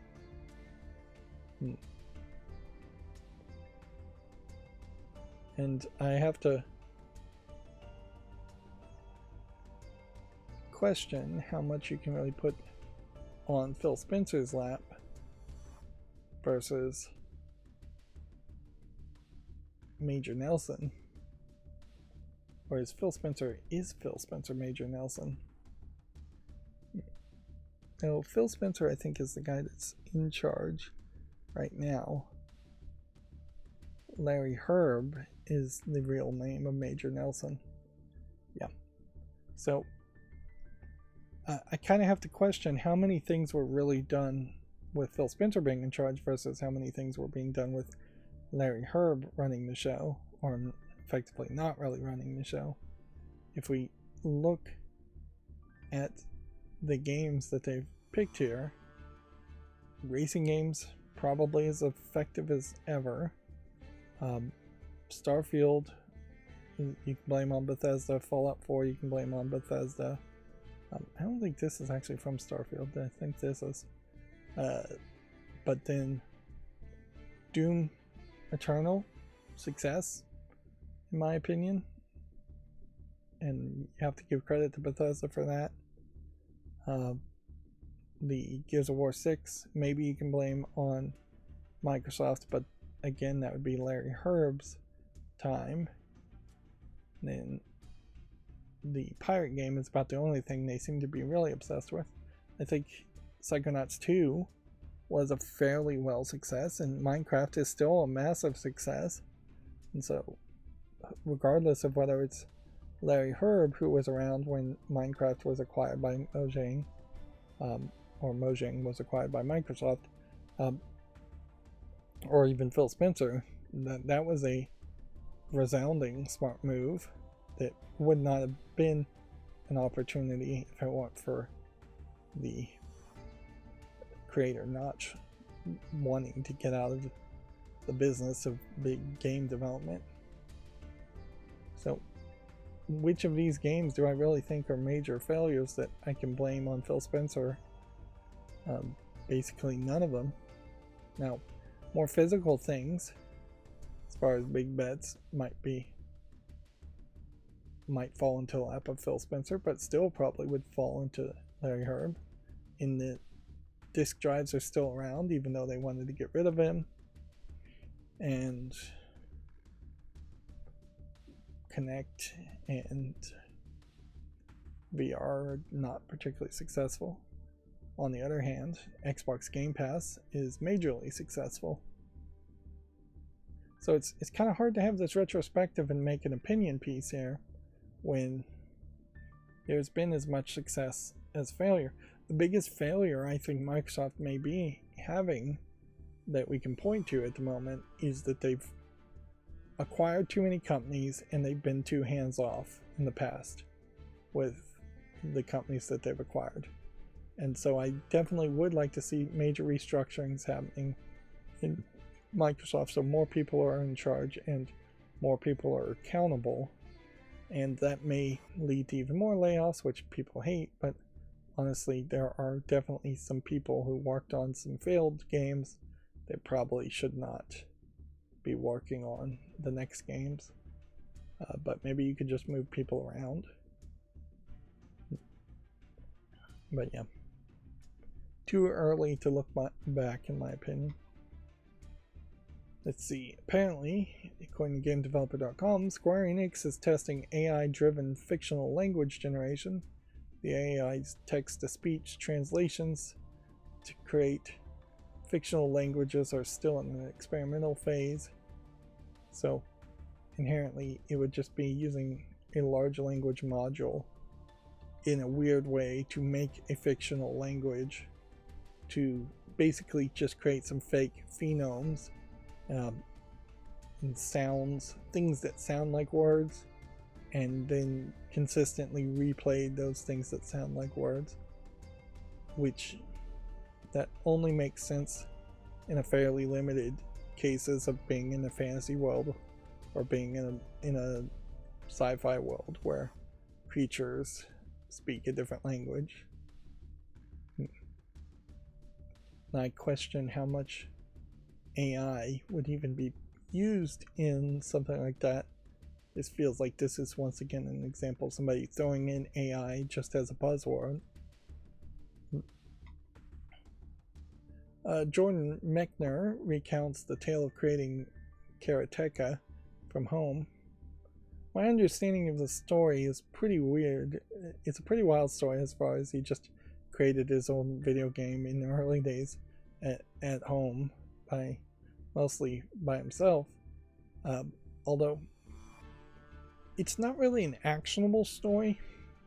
It's an intriguing tale that cannot be replicated or used as an example of how to make games in the modern time at all. If you tried to make a game at home by yourself the way Jordan Mechner did many, many years ago, you would waste your time significantly. There's too many tutorials, too many assistants, too many other things that make it just way more efficient to program these days. And working with other people makes a lot of sense too. I don't think video games, even indie games, are going to likely be completely made by one person in most cases. You get rare exceptions that kind of prove the rule, but that's about it.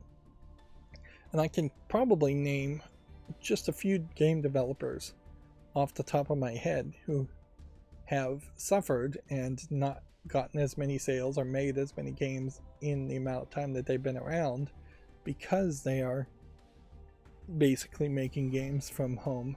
The maker of the Cat Lady series, or the Devil Came Through Here series is technically its name, the Papers, Please developer and Return to Obra Dinn developer, probably the developer of Lisa, probably the developer of what's that one, Deltarune. I don't think that's the actual name. I think that's the name of the demo of it. Undertale. Yeah, that's the actual name of the game. Like those kinds of developers making those kinds of games that they I don't think really benefit by staying developing games in those small scale operations. Perhaps, though, I will leave the door open that there will be somebody giving a speech talking about how they made a game at home on the Godot engine, and then the software was just there for them to film themselves in green screen and animate that all by themselves. There definitely is a potential future where the software might be so easy to use that you can make something that looks like a AAA game all by yourself in your own house from home. But I don't think that would be ever the most efficient way to do things, and I question whether that would actually happen. Sure, at some point in the future we might have just holodecks and you can just tell the holodeck to make a video game and it will follow your verbal instructions and do it, but that's probably 200 or 300 years in the future, and even then, questionable. Noticeably, there has not been anybody really saying that they can AI generate entire programs or entire games just by talking to it or typing in prompts. We haven't gotten anywhere close to that. Let's see. GameDeveloper.com says 2023 saw CD Projekt's second best financials in studio history, which I assume that is in major part because of the Cyberpunk 2077 update.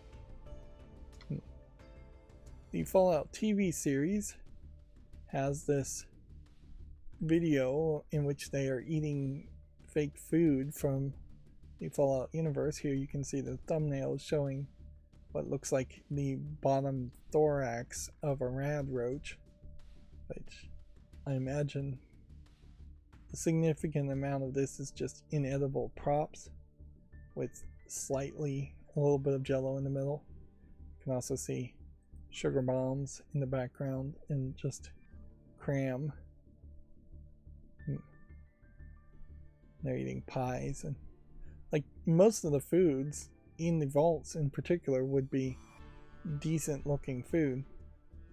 Now I don't know who this Ella and Kyle are though, but this definitely feels like this is something that would have been done by the Good Mythical Morning Kitchens staff, the spinoff, and maybe because this is an Amazon Prime series, they've decided to not do any kind of crossover, and inherently nobody's going to own the copyright on eating food and talking over food.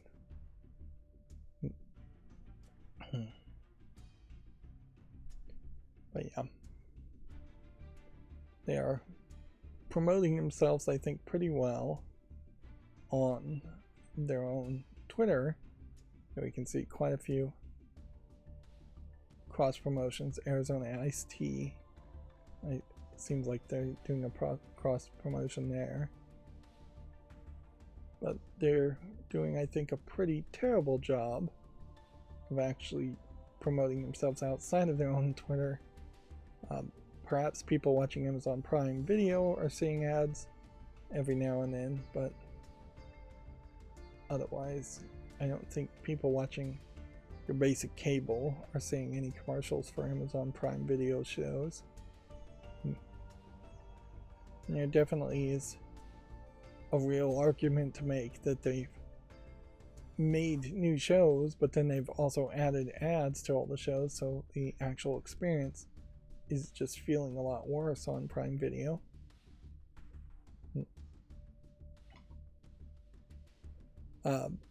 Minecraft is reportedly getting a native PlayStation 5 version. Currently the game is only playable via PS4 backwards compatibility. I'm a little shocked that there isn't a native version, although I kind of question what's going to be the big difference there. Maybe you could just have more players on the PS5 version, but inherently I don't question.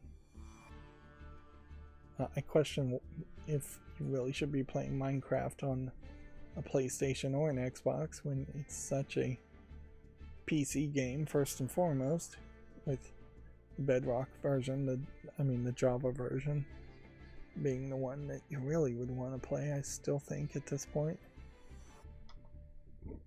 Yeah, Embracer's CEO says it's too early to start buying studios again, which is at least the right move, because with the completion of its restructuring this week, it resulted in 1,300 job cuts. That is quite a lot. Here we have another message from the Lollipop Chainsaw creator saying Repop implements a lot of new optional features. For example, since Lollipop is a 12-year-old game, we know that some users will want to play the game in its original as it was in the original game regarding QuickTime events, while new players will find it a hassle. We will implement new options that should be enjoyable for both type of users, and I will discuss them briefly here. In addition, I have received many questions about costumes and rankings, and will answer after explaining these options. And I feel like this is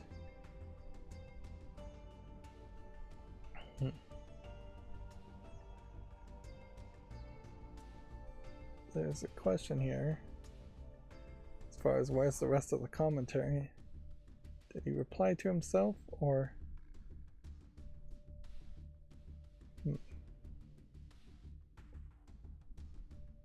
Like this... Doesn't seem like he replied, and there's 35 comments here.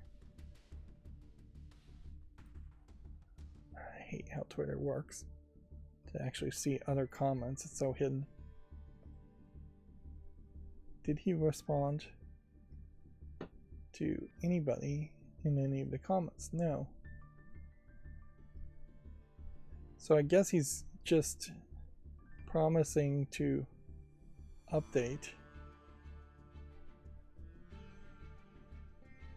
Was High School of the Dead costumes actually in Lollipop Chainsaw? Or is this just a fan creation?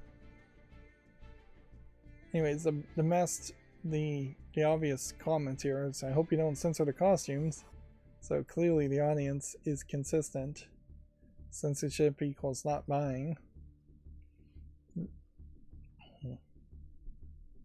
I heavily suspect that there will be some controversy when this game remake comes out, but it's also kind of hard to make up a controversy around the game remake when the game originally has been out for so long. Let's see. Gearbox is laying off staff following the Embracer breakup. At least 3 employees and countless others have been let go from the Borderlands studio as it's preparing to jump ship over to Take-Two. I don't understand the phrase here. At least 3 employees and countless others. Who are the countless others if not employees? Did Gearbox own slaves? Like, how do you let somebody go if they're not an employee? I mean, this quote here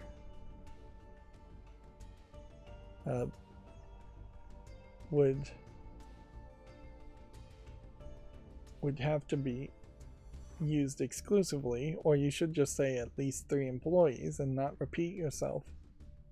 At least 3 employees have been let go from Borderlands Studio. Makes a lot more sense. Or a countless number of employees have been let go is, I guess, how you could phrase it, but using the phrase countless alone is actually a pretty terrible one to use, because the count is not countless. It is very easy to count the numbers if you just bothered to do it. I wouldn't be surprised. You definitely don't want to just immediately lay off people.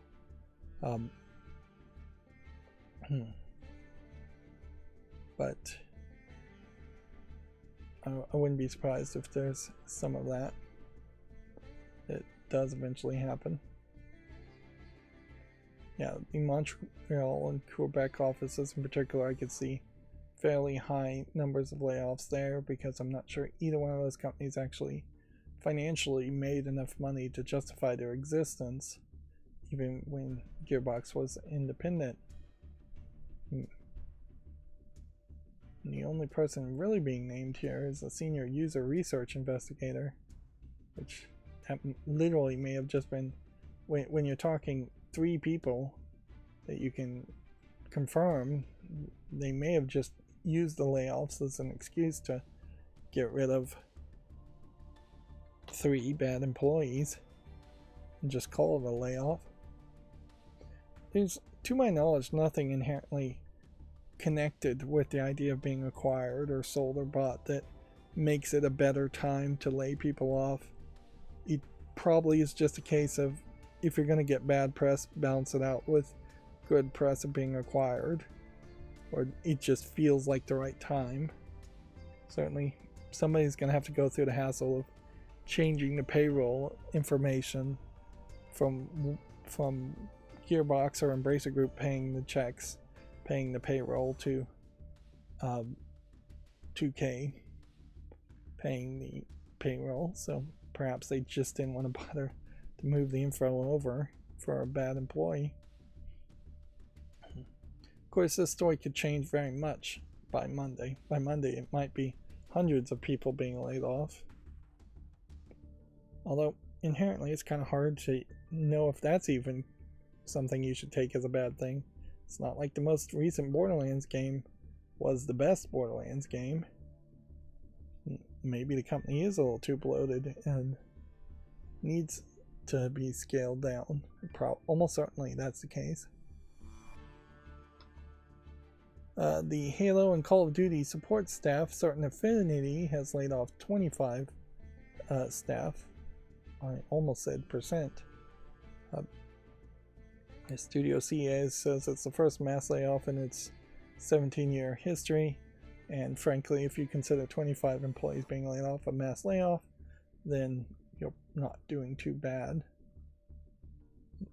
The industry itself is doing pretty bad, and I think the economy itself in the world is probably doing a lot worse than what people really want to believe. At a certain point, though, if we changed if the government changed how they ran the economy, if governments around the world changed how they ran economies, things could be adjusted, but governments are very slow to change, and embracing a new reality in which not everybody can be employed or should be employed is something that capitalism doesn't really want to admit. But I definitely don't have time for an economics rant today, so let's move on. Here we have a game developer story that I have not 100% a clue as far as what they're talking about. Songs from Sony, Remedy, and other studios could worsen a harassment campaign, or could worsen harassment campaign. I assume it's a harassment campaign, and not just harassment campaigns in general. Dr. Rachel Cowart of Take This breaks down how extremist groups take advantage of the reluctance of some companies to stand up to online harassment. Inherently, I guess the question is, do you feel like the corporations who have definitely shrugged the idea of having any moral obligations other than to make more money and more value for the shareholders would somehow believe an argument that they have a moral obligation to stand up against harassment campaigns? I think the answer is almost certainly no.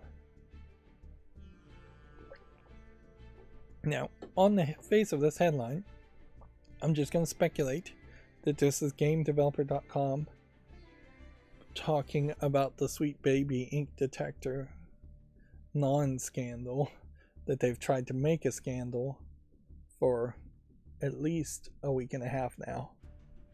Probably a lot longer than that, which I haven't heard anybody really say anything about Sweet Baby ink detector, because what's there to really say about it? They made their Steam curator recommendation page. They made their reasoning behind why they don't recommend those games, and they've put out the reviews. So the maker of that Steam curator group exercised their free speech. If you disagree with it, by all means, fine. I personally didn't really follow the logic and agree wholeheartedly or in really any way with it, but somebody just had free speech. They said something, and why is it now the case that somebody else feels the need to try and shout down or censor somebody for having an opinion when it's just so easy to give no notice to that opinion and just ignore it if you don't agree with it? So let's scroll down and see if this is actually... Yep, that's exactly right. Before I scroll down, an ongoing harassment campaign against the narrative consultancy studio Sweet Baby Inc., which is, by every piece of evidence that I saw, an absolutely inaccurate news reporting. As far as I hear it, the harassment started by a employee or the owner of Sweet Baby Inc. attempting to shut down the Sweet Baby Inc. detector curator group on Steam and threatening and harassing the makers of that curator group. Not the other way around as it's being sold here. Inherently, it is not harassment on a curator group, which is literally designed so people can share their opinions about games, whether they think you should play them or not. It's not harassment for somebody to say, I don't think you should play these games because Sweet Baby Inc. themselves on their website said they work there. Which, if you agree with that opinion, then don't play those games. Honestly, I feel like Sweet Baby Inc. is basically a scapegoat company that bigger companies will hire to say, well, we did our due diligence as far as diversity, inclusion, and equality, DEI. I guess that'd be diversity, equality, and inclusion. And so you'd have bigger companies hire, it seems, Sweet Baby Inc. to give their feedback, and then most big video game companies probably were not using any of that feedback to change their opinion as far as what they were going to do in the first place. Horizon Zero Dawn and the Horizon series, for example, almost certainly the SJWs that work at the actual company that made Horizons already planned to do everything that they did, which was only a couple of things in Horizon, and had they never hired Sweet Baby Inc., it probably would have been the exact same game. Now, on the other hand, there is a growing trend, and we saw this in other ways too, of buzzwords getting talked about in the politic sphere, politically, and DEI by more right-wing lunatics, let's just call them what they are, has become very much a buzzword that you would get from people who have a tendency to listen to people like QAnon. To the point where the most recent tragedy of a bridge collapsing, I've heard people blaming DEI on that. And it's like, so somebody crashed into a bridge because their boat failed because of a diversity, equality, and inclusion process. And really, any of these arguments are going to very quickly come off as blatantly racist, because the claim is in any of those kind of conspiracy theories is going to just boil down to a minority of some sort was allowed any kind of position of power to make a decision or to do something or to just work a job alongside of the majority, and that's a bad thing because the minority of some sort is inherently less qualified and less skilled, and thus they crash a boat into a bridge or whatever the conspiracy theory there is. So yeah, I'm pretty much at the point now, if I hear DEI used as a phrase, that's just code words, and just really becoming code words for crazy people to rant. Now, if somebody is logical about why diversity, equality, or inclusion is hurting the development of something, I'll be willing to listen to that logical argument. But if somebody is just ranting and saying keywords that they've heard on the talk radio or on Fox News, then that's not a person worth listening to. Yeah. And yeah, I definitely would not argue, and I don't think that the video game industry is being hurt by the general concepts of being more diverse and having more equality and inclusion in their hiring stature, which they are actually very bad at doing that. It is still mostly white guys making video games, and in part I think that's why there's a lot of SJWs in video games in particular, but mostly it's just California people. But yeah, that inherently there is a problem regardless of who you are. If every single thing you think and say is coming from the lens of any one idea, but in particular in SJW ideas, as far as diversity, equality, and inclusion, that you should have more broad opinions and see the world from as many multiple worldviews as you can possibly see them from.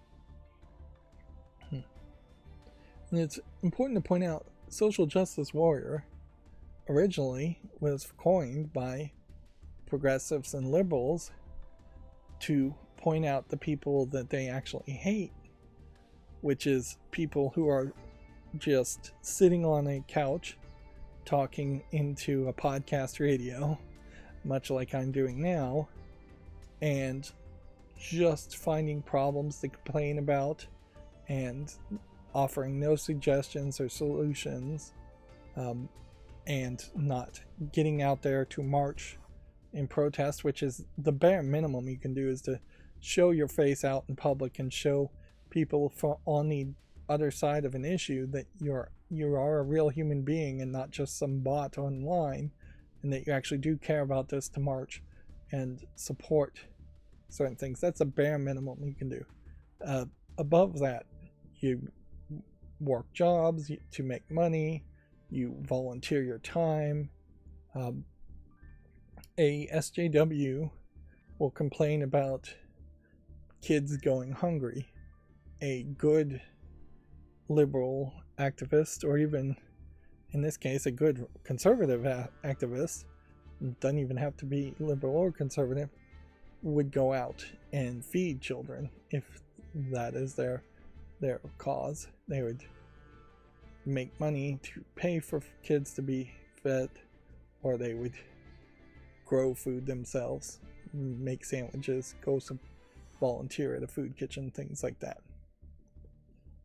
Meanwhile, on that reiterance of my stance somewhat, and just my perspective, GameDeveloper.com still trying to call for censorship as a journalist site, proving them to be a very poor journalist site at the very least, and calling for more controversy. And you can either say one of two things. Either the people in charge of GameDeveloper.com who write the headlines are ignorant and just bad journalists who haven't researched both sides or educated themselves well enough to have a non-opinionated headline and tell the story from a flat perspective where you're just talking about the facts instead of having editorials and opinion pieces, and effectively making propaganda, which is very much what this comes off as.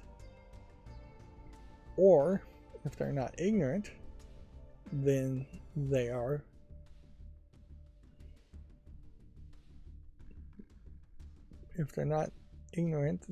malicious.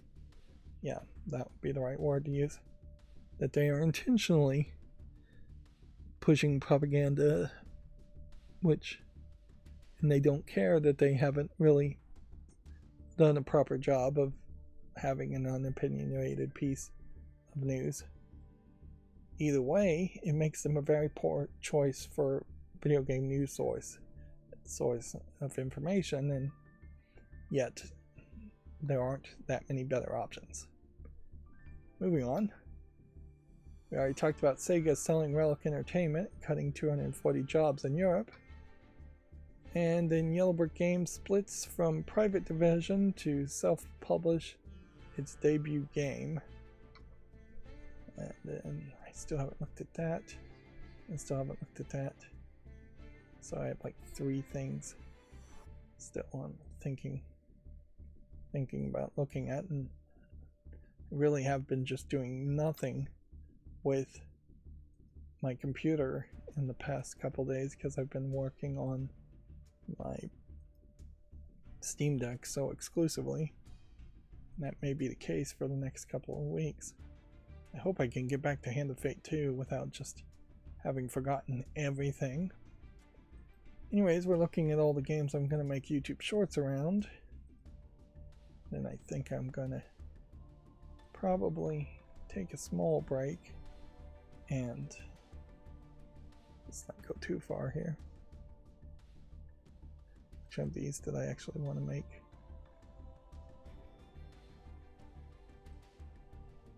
Make a YouTube short on. Yeah, I think I'll take a small bathroom break after looking at all these games. Is this one in English? Nope. Is this a Japanese language game? Yep.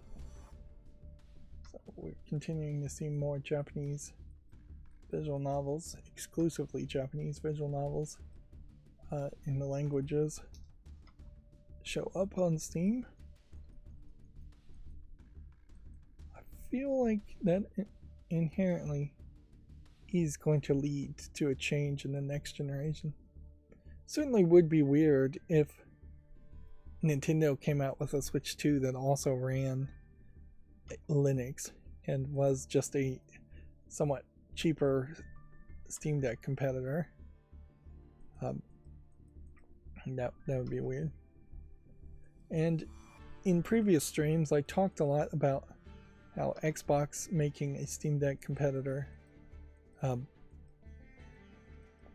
might be an interesting twist as far as them making a handheld game. But I, after the fact, realized I did not spend any energy at all considering if Xbox made a handheld device that is 100% more targeted as being a competitor to the Nintendo Switch or the Nintendo Switch 2, and thus might be just a cheaper device.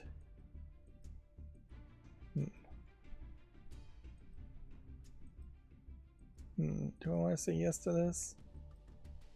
I don't think so. This looks just a little too weird. Apparently there's a whole bunch of these. It looks like these are mostly troll games, furry adult games. Are we gonna see a bunch of them all released on the same date? No, doesn't seem like it.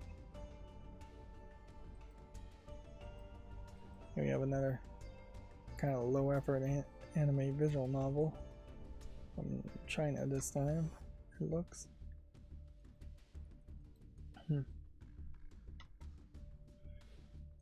That is certainly a question, I guess, to ask as far as would there be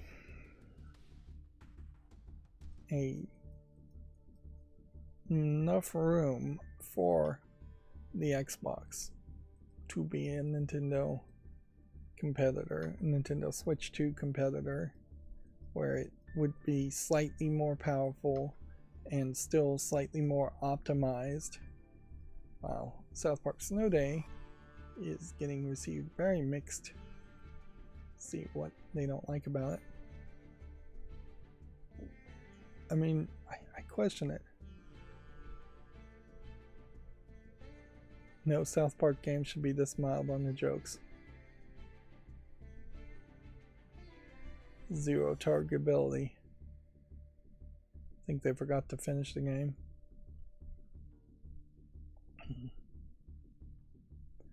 I wonder if it isn't really a case that South Park has pretty much just been run its course, and the creators of South Park probably just don't care that much and don't want to deal with the Comedy Channel or a Comedy Network.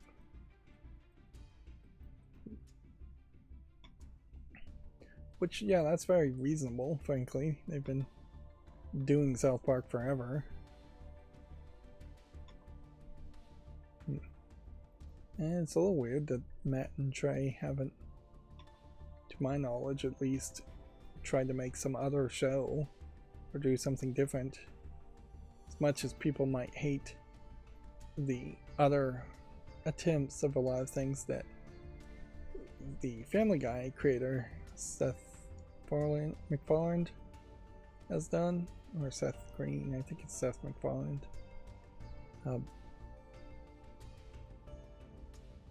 At least he tried different things, I would say. Yeah, but a low-end Xbox handheld is an interesting question. Microsoft, I imagine, should rush to do something like that if the next Nintendo Switch is just slightly interesting. English and Czech game is just slightly underpowered or really, really underpowered. Either one of those would be fine. If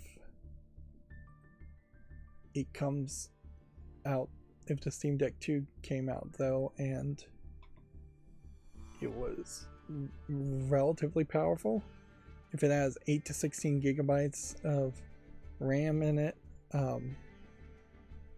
if it's got a 3.5 gigahertz type processor with at least 4 to 6 cores, I mean, then there's probably not enough room for a comparison there. And at a certain point, Microsoft would have to make a portable game that was more powerful than what their current Xbox Series X is. And I could have said yes to that previous game, but I'm not really interested in it for some reason. Didn't look visually polished, I guess, quite good enough. And yeah, certainly at that point it gets more questionable. I'll give this a follow, but I'm not going to make a short on it. Yeah.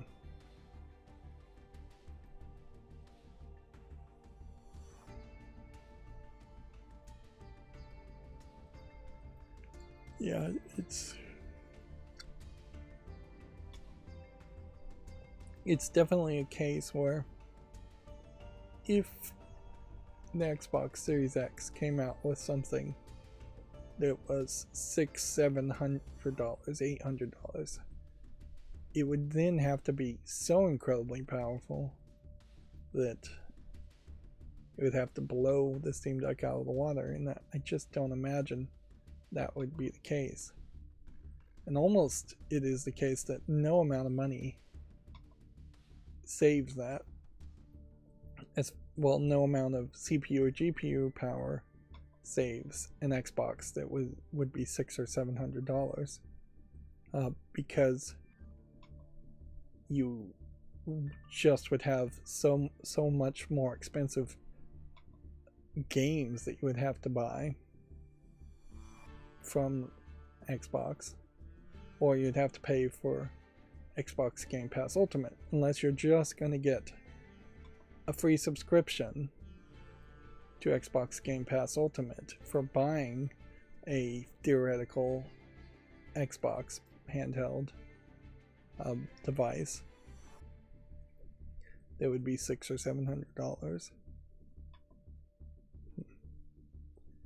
And if you made that kind of offer, that would be a lot of money up front for Microsoft and no recurring revenue.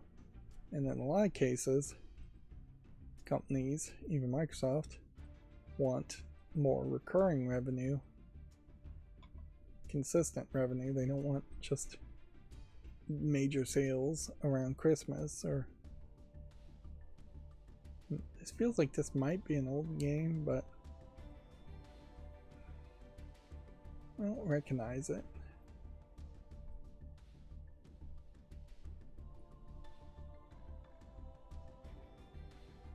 Junior Forge Saga, Junior Forge 1 Mutation. Let's see what the reviews are on that one.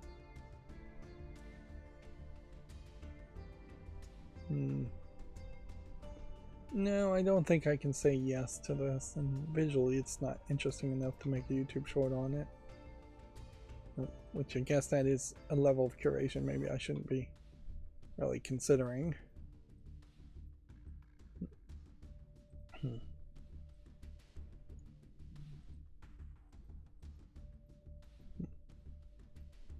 I guess the question is, almost certainly if Sony went into the handheld business, which would be weird, I mean, if they made like a handheld PS3, they could play PS3 Blu-ray discs. That might be an interesting offer that only Sony could do. Otherwise, you would expect them to just make the most expensive and most overpowered console compared to whatever Xbox would do. Problem with that, though, is increasingly I think people are questioning whether they really need a new powerful, a more powerful PlayStation 5 or Xbox Series X, considering how people aren't really buying brand new 4K TVs or anything that would push things up higher in any way to really need that extra processing visual power. HDR TV really would be the thing that would need to be embraced a lot more, and I just don't know if that's really going to happen as fast as people would like it to. As fast as manufacturers would like it to. And Sony, I guess, also has a unique situation in which they could almost bundle a new PlayStation 6 with a high dynamic range TV, and that might solve a lot of problems. Although on the other hand, a high dynamic range OLED TV on a handheld like the Steam Deck OLED also kind of fixes that problem. But then it only then highlights with the Steam Deck OLED is just how many high dynamic range games are out there, because really I don't think there are any at this point.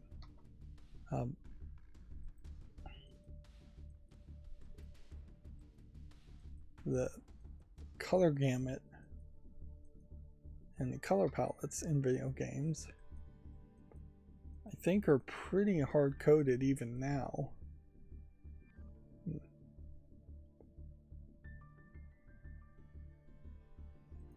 So I don't think it's going to be an easy process of shifting things up to high dynamic range. The only right way I imagine you could do that and cheat is to just spread out the difference between different shades of color, but even that would be kind of weird, because it would be like upscaling something and adding pixels in between.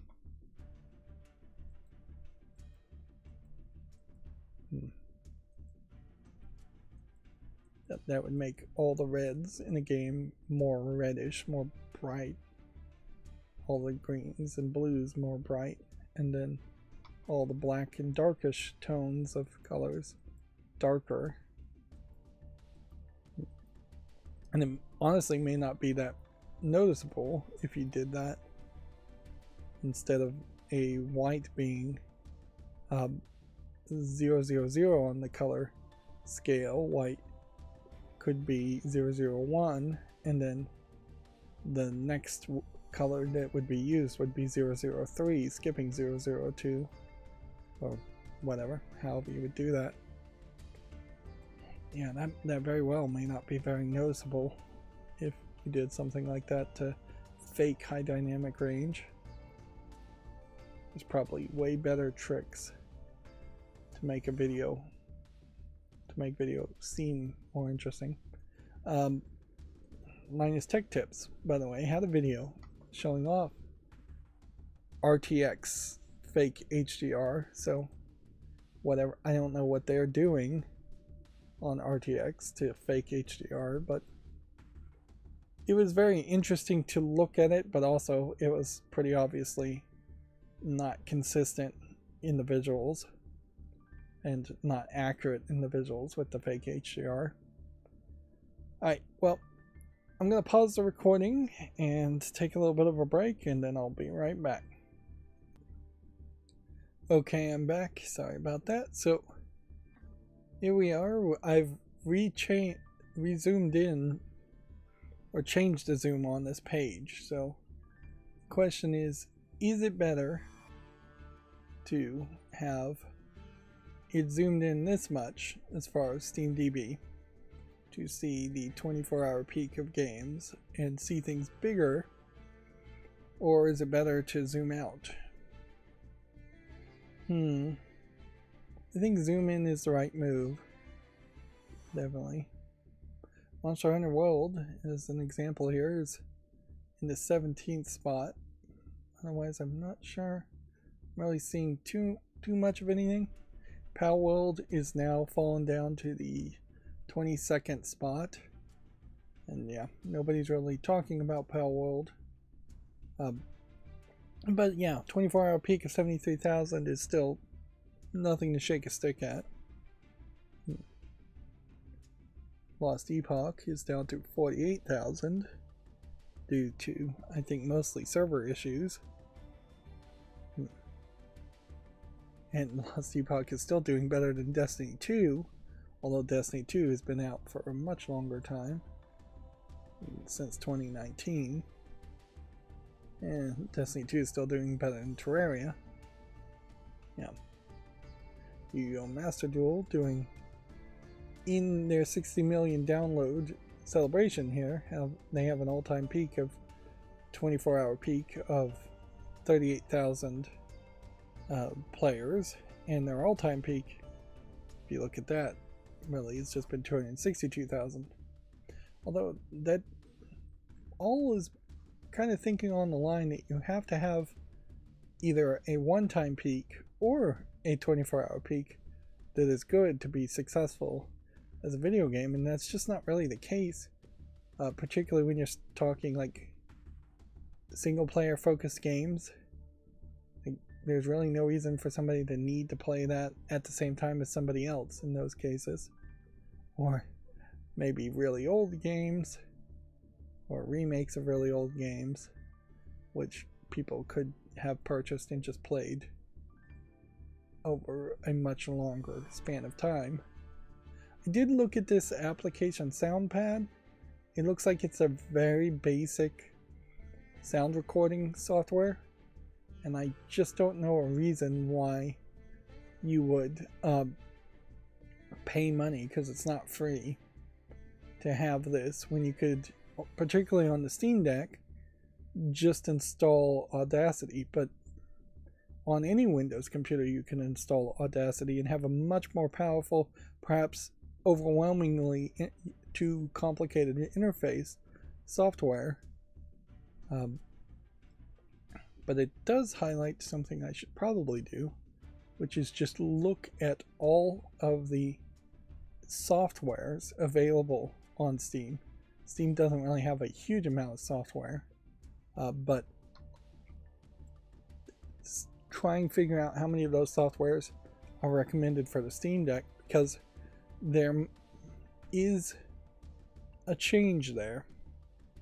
Almost everything on desktop mode on the Steam Deck has to be installed via Flatpak, which means it's a sandbox software and it is coming from FlatHub, unless you can find a different repo than FlatHub. As far as I can tell, FlatHub is basically the only repo that exists at the moment, and may be the only repo that ever exists for Flatpaks.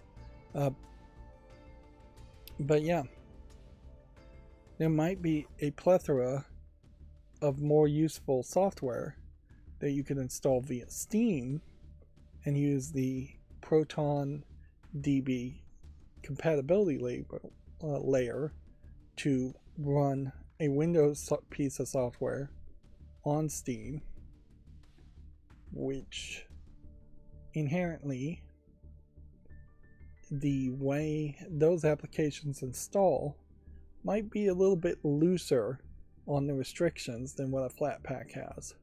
So they might be a little bit less sandboxed. I won't say that I assume that they are 100% unsandboxed. I think there probably is still a decent amount of sandboxing that would happen there, but I wouldn't be surprised if a Windows application installed on the Steam Deck can communicate better with other Windows applications than a Flatpak application can communicate with other Flatpak applications. I hope what I just said made any sense at all. Anyways, we've got a chart here. Seems like Apex Legends is slowly crawling up.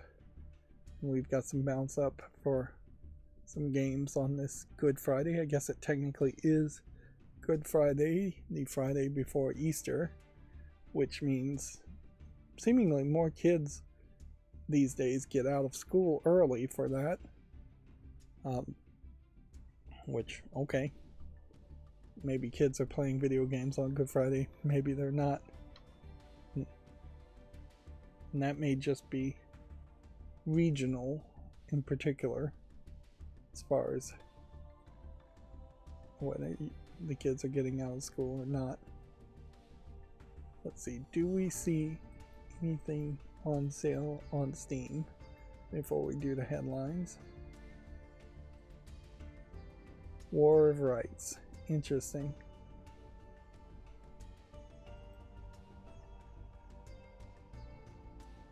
War of Rights is a first-person military play game that focuses on historical authenticity, team play, and immersion. It's set during the peerless days of the American Civil War in Maryland campaign of September 1862.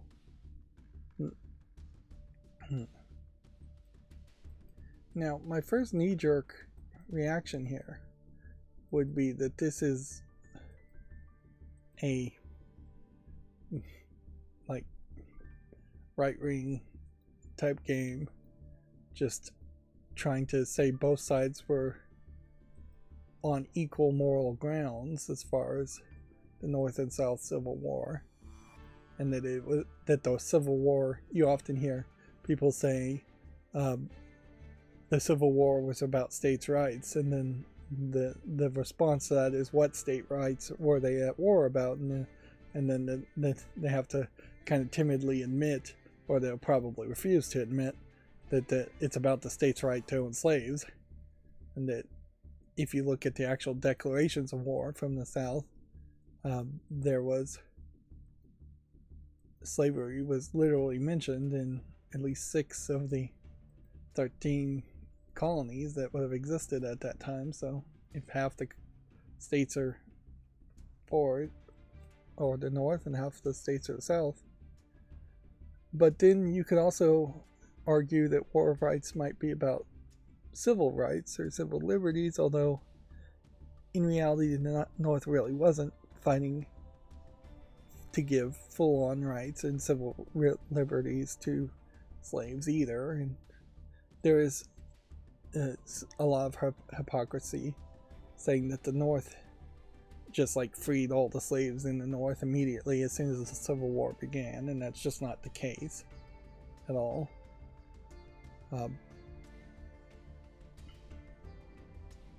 The thing here, I guess I would take from this though, is this is really just the kind of game that I don't think I would want to play, because it would just get me a lot of comments I don't want to read, or get me talking about things I don't really want to talk about as far as politics.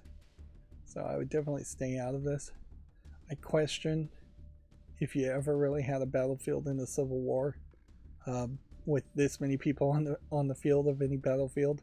There honestly was just a lot less people around at that time. So a battle and a platoon or a group of people on one side or the other might be incredibly small numbers. And so once you start to scale that up to make it a video game, it becomes less authentic at the very least. I'm shocked though, and I guess pleasantly surprised to see a game can be on the top banner that otherwise, if this was Google, if this was if this was Google, almost certainly they would have hidden this game and said, no, we're not going to promote it. And I wouldn't be surprised if we do see this game disappear at some point. But the libertarian ideals that Steam claims to and Valve claims to try and follow does put them in a unique position in which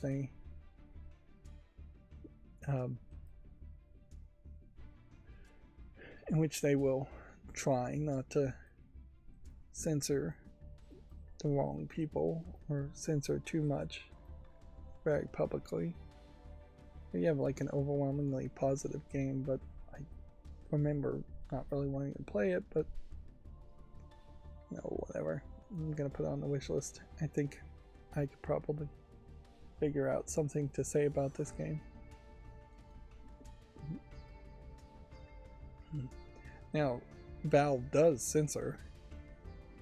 Absolutely they do. They just tend to only really censor visual novels and adult games. So they are probably doing the least amount of censorship of the big companies out there.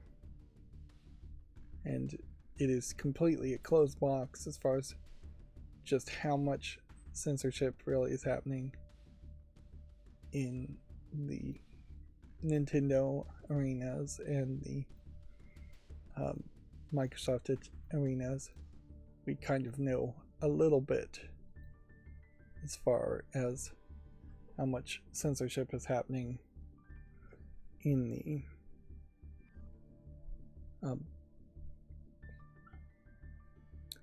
the PlayStation arenas. So here's a weird thing. I clicked on this, which maybe closed a duplicate tab I already had open, which means I won't make a YouTube short around this unless I click on this again. So yeah, I'm gonna have to be careful. So what I want to find here is the category of software, which let's turn off my ad blocker and see if we can find this.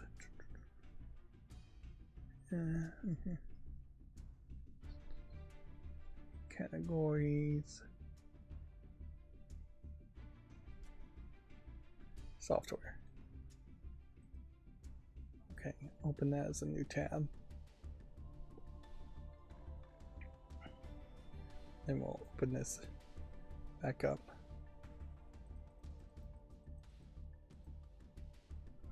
Okay. So the question here is what software, I'm not going to scroll through all of this, might be worth it. A lot of this I think is almost certainly not worth it. Wallpaper Engine seems to be one that people really use, or 3D Mark is one I occasionally use to just use as a tester. But honestly, I probably should just be using Heaven, which is, I think, a free tester. It just doesn't give you a score.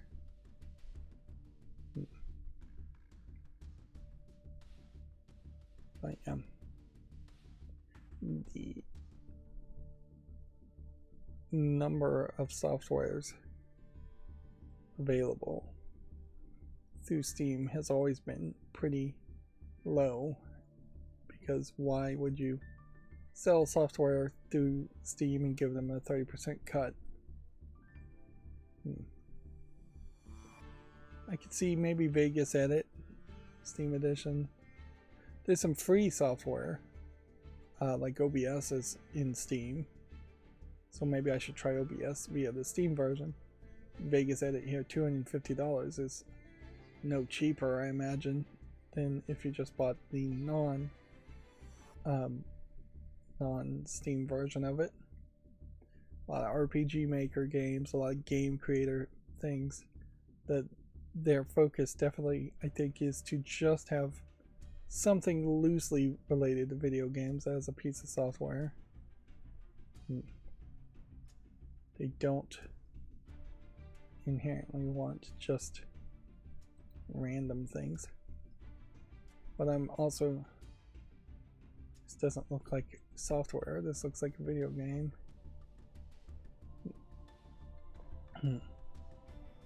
What I'm also noticing here is that there's just not a lot of things that I recognize. I know something was called window blinds, but I don't know if that really is the thing. This room planner game is, well, software is free on Android to start, is with limited items to not really plan a room as much as plan an entire house. You could just plan a room. It's a little wonky to use, but yeah, I definitely wouldn't pay $50 for it unless you're just rolling in cash or you are planning to build a house. And even at that, if you were building a house with this room planner thing, all you can really do is hand these files over, export the files to I feel like it would be a DWG or DMX file format. It might be an AutoCAD file format, but you would just export the files out and give it to a real architect who then would have to make a real blueprint based off of your suggestions and your first pass. Because a real architect, if they're doing their job right, would have to coordinate with structural engineers and electrical and plumbing engineers to make sure that all the code in your specific area is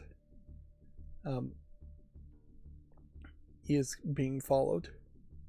3D Mark and VR Mark, I also think I got in a humble bundle for cheap.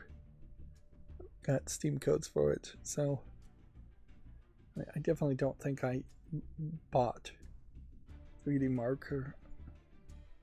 Then you have this PC Mark 10, and it seems like nobody likes that one.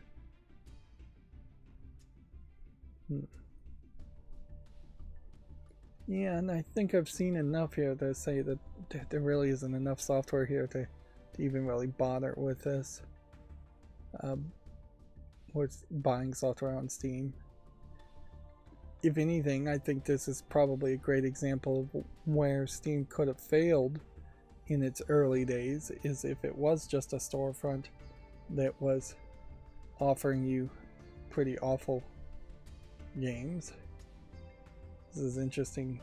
They're calling this educational software, but I would definitely have sold that more as a game instead of in the software section. But yeah, if you're scrolling down 3 or 4 clicks of view more and there's just nothing worth mentioning, you've got a real problem. And I wouldn't be surprised that if I sat here for another 5 minutes, that I would literally get to the end of the list, and that there just wouldn't be anything here of interest. Free video converter, free audio converter. You can get non-Steam versions of apps like that, and plenty of those available. And a decent chance that the ones you get online would give you better features or better layout of the interface. One more, and then we'll call it a day as far as looking at software. The Ultraleap Gemini hand motion detector gadget. I don't think anybody got anywhere with that.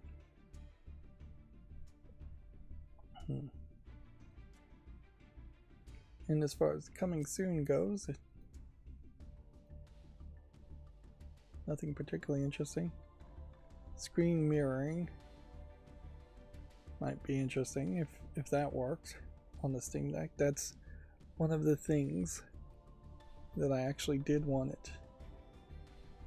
I would want it to have done. The Tobii eye tracker should have been out a long time ago. Some of these are also just kind of features that should be built into Steam. Now Blender, I guess, might be the one application that is an open source application that makes sense. And I would question whether you should use things like Driver Booster. But even on that aspect, Blender or RetroArch being installed as the Steam versions is just likely going to give you a worse experience. Same is true for the Steam version of OBS. Alright, let's do the headlines now and then try and wrap up. I know it's already late. Let's see, how are we gonna do this? We gotta move the tab way to the left, don't we?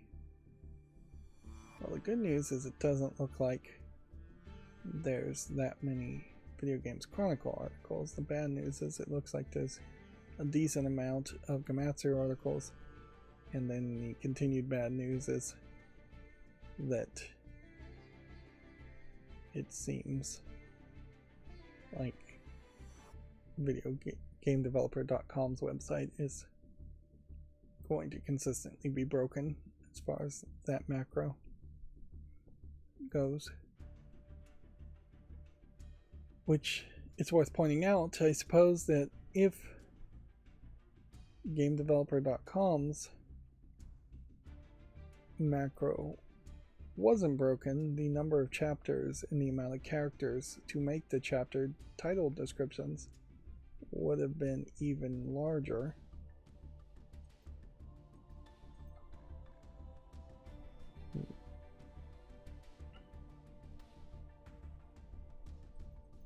Which, yeah, that could be a problem, certainly.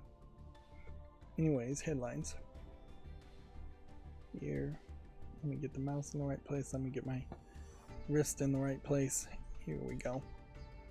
Eddie Gordo joins Tekken 8 roster next week. Revealed trailer confirms. Minecraft is reportedly getting a native PS5 version. Embracer CEO says it's too early to start buying studios again. Dragon's Dogma update adds a frame rate cap and a ray tracing toggle options. Halo and Call of Duty support studio Certain Affinity has laid off 25 staff members. Red Dead Redemption is now available on GTA Plus subscribers. CD Projekt is considering licensing out its Cyberpunk or The Witcher IP to mobile developers. 2/3 of CD Projekt developers are working on The Witcher 4, reaching its target staff size. Good Old Games will reportedly be giving away another free game from Friday. The Outer Worlds Spacer's Choice Edition and Thief will be free on the Epic Games Store next week. Disney's Speedstorm Season 7 will feature Wreck-It Ralph. Monster Hunter Wilds is planned for Q1 2025, an insider claims. Relic says it will continue to support its existing games after being sold by Sega. 2K has confirmed that the next Borderlands game is in active development. The new game from the makers of Celeste and Towerfall has been delayed. Okay. Guess this game is called Earthblade. I hadn't heard anything about this. Capcom is seeking feedback on a potential Dragon's Dogma 2 DLC. Take-Two is acquiring Borderlands maker Gearbox from Embracer for $460 million. Sega is selling Relic Entertainment and cutting 240 jobs in Europe. Images of a white all-digital Xbox Series X consoles have reportedly leaked. I don't know what's really reportedly about the leak. I've personally seen the all-white discless Xbox that may just be a hardware refresh and nothing else. Maybe actually a new development box, specifically maybe something just for Korea, because that's where the leak was, I think, originally coming from.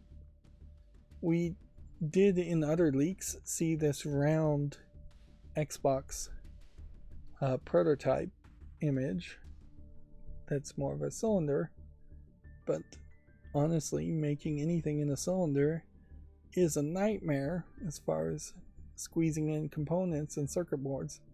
There's no good technology that I know of that will take a square circuit board and cut it into a way that would fit into a cylinder or a circle. I guess you could do top-down circuit boards in a circle, but that's not really what you would want to do. You'd want some kind of vertical thing. So at best case scenario, you would have multiple circuit boards interconnected at different widths, so it would kind of fit in a cylinder. And it's just no good way to mount something like that. There's no good way to squeeze in as much as you can in the least amount of space. In the same way that we've never built a box, whether it's a cardboard box or a chest, in square shapes, despite the fact that the world has many things that aren't square, with the exception of, I guess, a few. That there are cardboard tubes that people use every now and then, but the vast majority of everything works at right angles, and the Xbox itself would work better at right angles. Also, it would just look really weird on a shelf next to other game consoles as a rounded trash can looking device.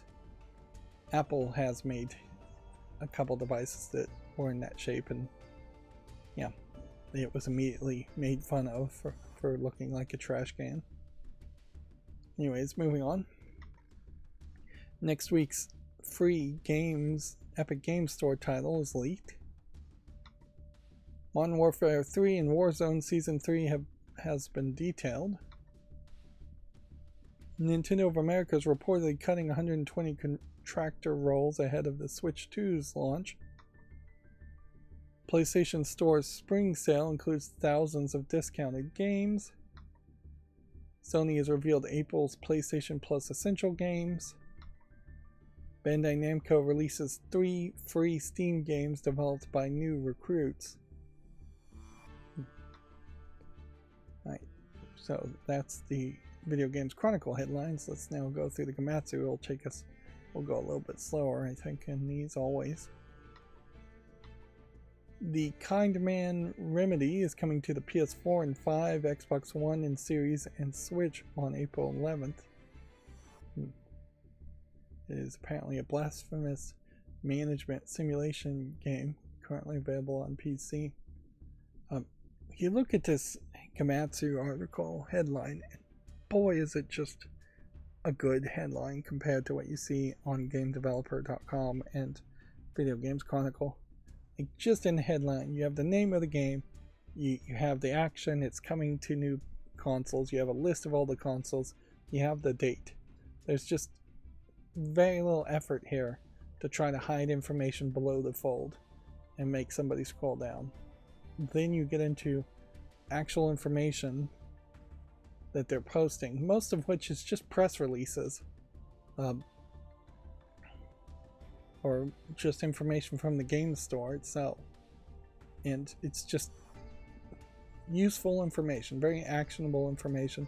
You have a link to a previous article and a link to the Steam page, which is what most people definitely would want. If I recall correctly, this was some kind of really dark story where you're running a prison or a nunnery or something, and looks like you're running a prison and selling organs or something.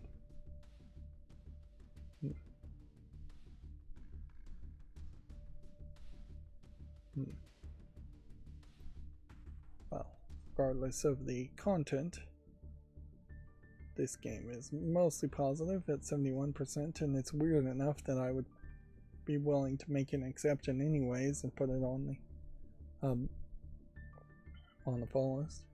I kind of would like to see what 3D Realms has made otherwise, but yeah. Let's see what else do they have here. Bombshell. Yeah. Mixed review on that one. Iron Fury. Very positive on that one. The sequel, I think it was this game that somebody at PAX was referring to as a Duke Nukem Forever style game in a positive light. Just kind of like a crazy statement to make. Definitely looks to me like 3D Realms, though, is batting 50% at best on their games.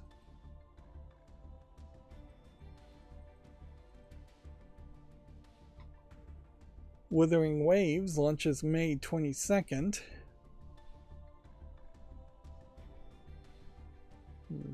This is, I guess, an Epic Game Store exclusive at the moment.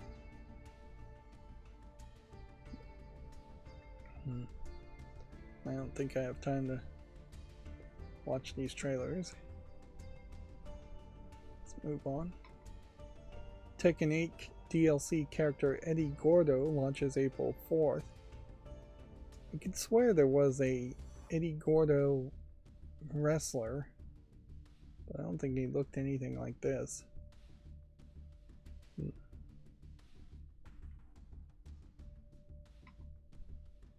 Ray Natus has 45 minutes of gameplay.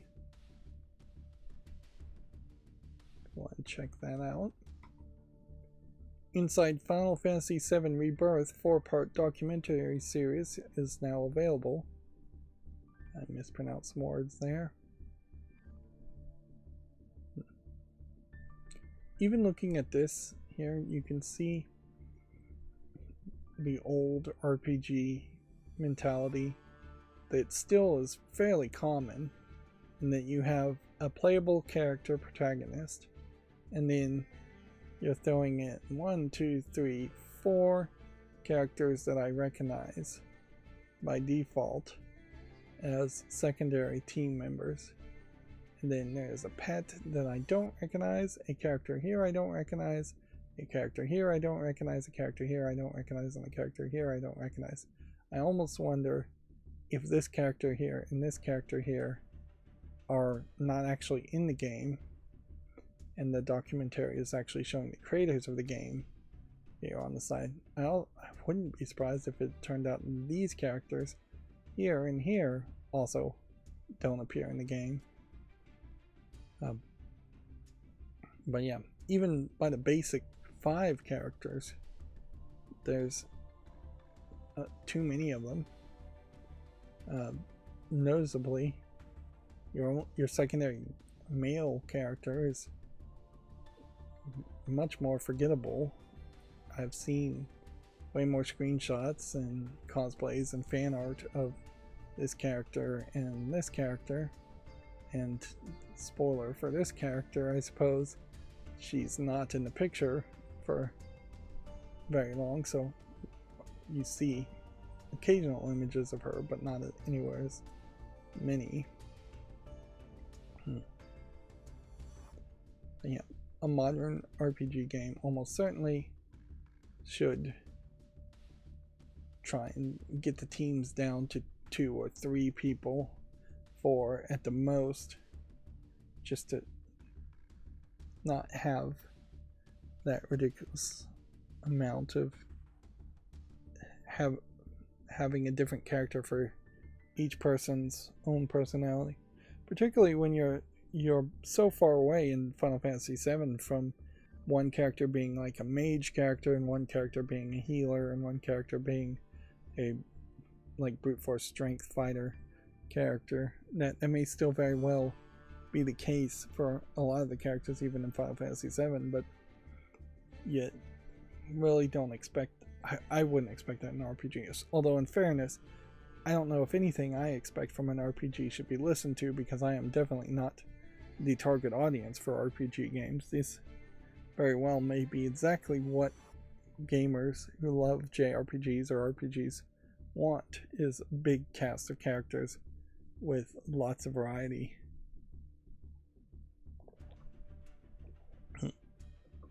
But if you were to look at like the anime that was made as far as cartoons, like Sailor Moon having large teams, kind of ever-growing teams of people in the Sailor Scouts, you just don't really see a lot of shows and a lot of animes like that nowadays. Usually it is a team of 3 at most. Most of the time it is one protagonist, and very often in modern anime they are not shy about killing off characters so that there are even fewer people on a team. Anyways, we're already going long today, so let's move on. Rain World DLC The Watcher announced. 9 Souls for PC launches May 29th.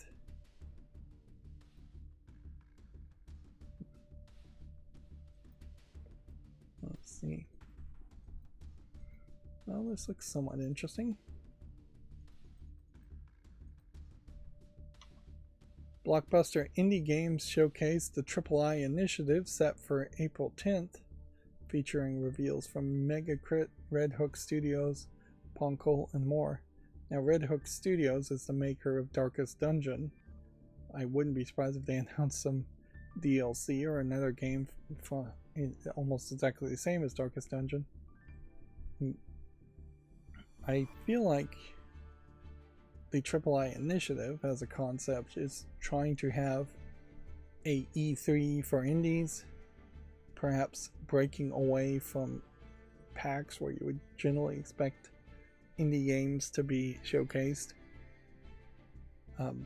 But yeah, with E3 gone and the Summer Game Fest and the Video Game Awards being all about just AAA games, there's less room and less consistent room in particular for indie announcements. You might get on a Nintendo Direct, you might get on a Xbox or PlayStation Direct, but if you're an indie that doesn't get in one of those directs, you just want to control the announcement date better, having your own show and event would make sense. Although April 10th is not the worst time to have an event like that. It still is very much a case that indies probably should announce their games somewhere around January or February.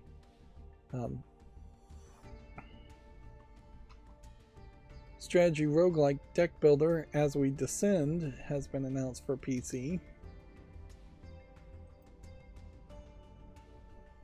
If I could just train myself to stop saying in between changing the topic. Just really want to be absolutely quiet and have an awkward transition of silence. Just a pregnant pause in between the headlines. That's not the best way I imagine to do it, but I would have to learn some kind of better transition phrases instead of just moving on.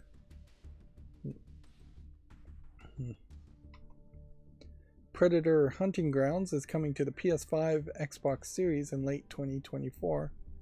Ilphonic is taking over publishing. So this is a game that already exists. And it's not even on my fall list. Is that because it's an online PvP game? Yes, it is. So, came out in 2021 on Steam. The 24-hour peak was 70 players. Its all-time peak was 1,504. It's not a game that really works.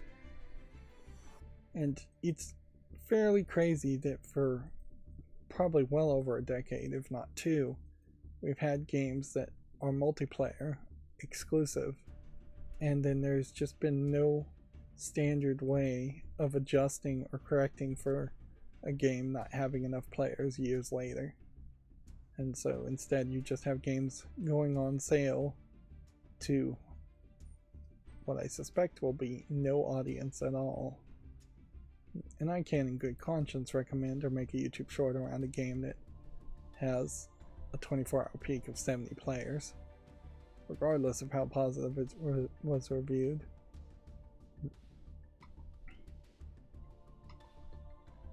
Cupid Parasite Sweet and Spicy Darling launches May 28th in the West. Is it coming to Steam? Or is it launching from its own storefront?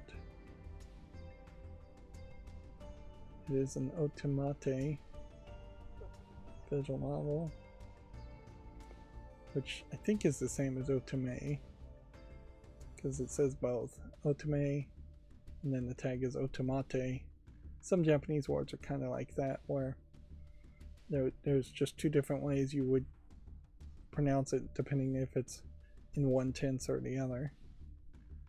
Well, maybe there's just two different ways to pronounce some words. Moving on. Open world sailing simulation RPG Sagres is coming to the Switch.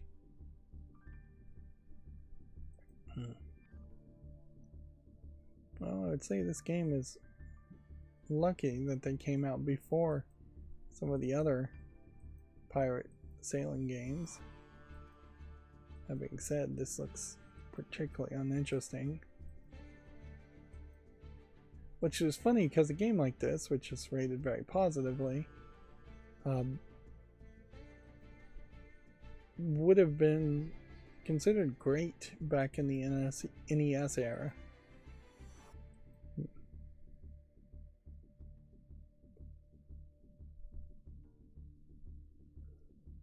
Yeah, but I just can't justify here wanting to play a game like this these days. It's just not the kind of relevant game you'd have today. Dragon Ball Xenoverse 2 DLC Future Saga announced. I have no idea who this character is, but I'd assume with the I and the X, he's number 9 of some amount of characters. I'd assume bad guys. You wouldn't have 8 other good guys appear in a group. You would tend not to, at least. Visions of Mana details its story, characters, elemental vessels, and P-Cools. It also has a new trailer and gameplay. So that's a lot of stuff.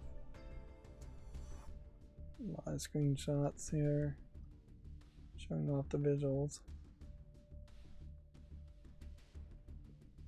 I am not 100% sure though that Visions of Mana is even from the same creator as like the Secret of Mana series. So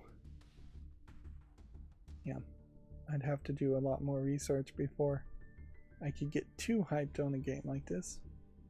That being said, this looks interesting enough as far as what a modern twist on a JRPG probably should be closer to. Like cat characters, perhaps too many cat characters.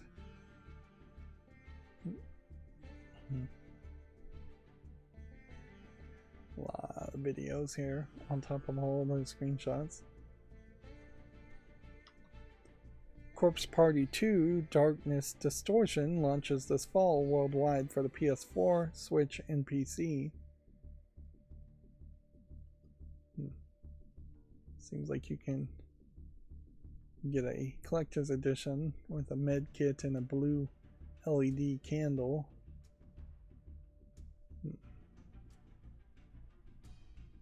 If I'm recalling correctly, the Corpse Party series, it has quite a few games in it. And let's see. You can maybe see a trailer here. The original games were like RPG Maker type games that had a decent gameplay mechanic. Even though it was an RPG Maker experience, and it had a decent, actually scary horror story that was happening, and a big part of it was that you were wandering around the school. Here it looks like you're wandering around a hospital, which there's a limited number of creepy places, abandoned places you can wander before it becomes a little too ridiculous. Let's see, the screenshots here do make it feel like it is a much more modern 3D looking game, no longer just using RPG Maker. But yeah, it's definitely not AAA visual polish by the looks of it.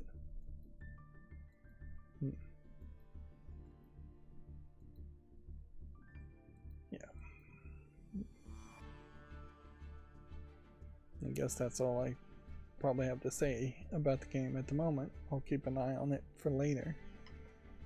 Famitsu sales from 318 to 324 have been updated, putting Princess Peach Showtime in the #1 spot in Japan. That is exciting to see, beating out Dragon's Dogma 2, which I imagine these numbers by next week will be really low, and Rise of the Ronin, although those two games are PS5 games in the second and third spot, which we haven't seen PS5 games in the second and third spot in quite a while. Then we have Nintendo Switch until you have Dragon Quest X Online for PS4 in the 7th spot, being beaten by several spots for the Nintendo Switch version. And then the all-in-one package version is in the 16th spot, where the Dragon's Door to the Future and Sleeping Girl version is in the 4th spot. So it seems like they may have sold two different versions, and I would assume the all-in-one package version is actually more expensive, and that might explain it being much lower in the sales, but it may also just be less available. We are talking Switch games. Speaking of Switch games, the vast majority of sales still being overwhelmingly dominated by Nintendo Switch, which at a certain level it almost makes an argument that Nintendo should just not bother to even put out a Switch 2. But their hardware is old enough that it is the one video game console that justifiably does need newer technology in it, where everything else could stagnate for 4 to 6 years. Hardware sales are still overwhelmingly for the Switch, with the PS5 taking the 2nd spot, but its combined sales still not beating out the combined Switch sales. And the Xbox Series X and Series S are still selling very poorly, but better than they used to, and still better than what the PS4 is selling. It's crazy, they are still counting 9 actual units of the new 2DS being sold. Hmm. The failure of the Xbox in Japan certainly hurt Microsoft and the Xbox branding, and that would be something for them to try and change.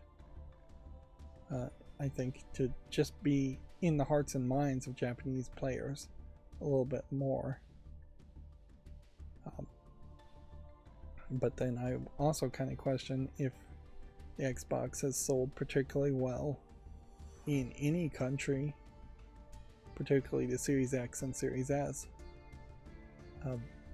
At one point, I would have thought the 360 was winning, the Xbox 360 was winning the competition, and everybody would have just had 360s and whatever the Xbox One would have been at that time. But yeah, Microsoft definitely shot themselves in the foot after the 360's large amount of success. And again, I don't know if that is not Larry Herb's fault, Major Nelson's fault, not the newer guy in charge.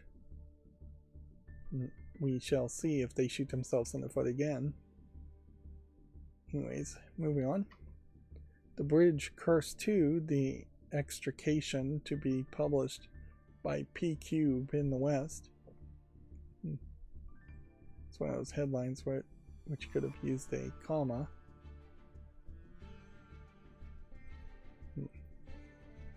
Should I make a YouTube short around the horror game just because we now know P-Cube is publishing it? I think that's pushing it too much, so I'm going to say no. Sega sells Relic Entertainment and lays off 240 staff across the European studios. Megaton Musashi W Wired PS5 and PS4 pre-orders are now available. Switch pre-orders begin April 11th. Take-Two Interactive Software to acquire the Gearbox company. Let's see if Komatsu has any more information. Don't think so.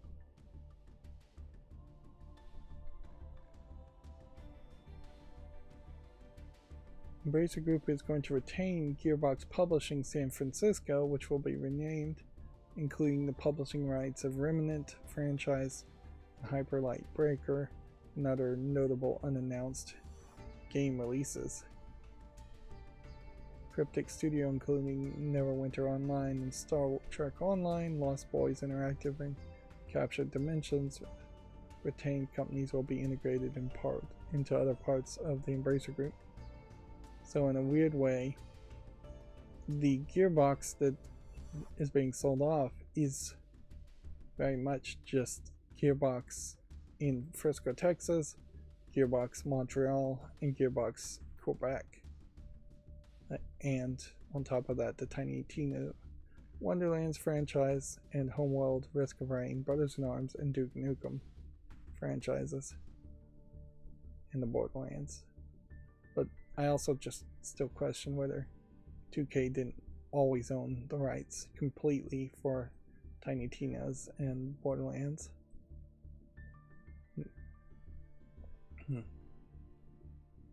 A lot of this is just being done with stock exchanges, which is probably some financial nonsense that is more shenanigans than actual transfer of wealth.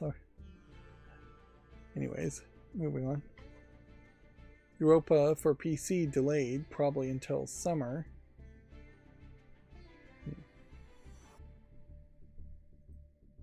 Let's see if this game is on the fall list. I don't recall first seeing this game, but obviously I did, otherwise it wouldn't be on the fall list. Head Up is going to split from the Thunderful Group. Head Up is going to be sold to the company controlled by its founder. I think we had already talked about that in the last stream. For a purchase price of £500. £500,000, that's a big difference. PlayStation Plus monthly games lineup for April 2024 announced. And then this is where we would do the game developer headlines, but it's still broken. We can look at each of these stories, and I'm pretty sure we've talked about them. IFG, the International Game Festival's winners on creating Vinba, Rhythm Doctor, and more, is a design article. And then they had a design, why is black hair so difficult for video games to get right? This 3D artist explains.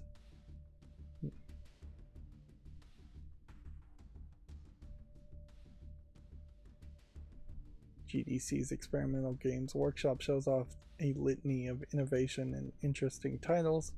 Of course, it's important to point out that GameDeveloper.com is affiliated with Game Developer Conference, so they're promoting their own thing there. 10 facts you don't know about the Star Wars X-Wing series. What's interesting about this is I've never seen GameDeveloper.com try and do listicles. Well, so that seems new and probably unwelcome. No union talk today. Guess nothing happened. I guess no news is good news in those cases.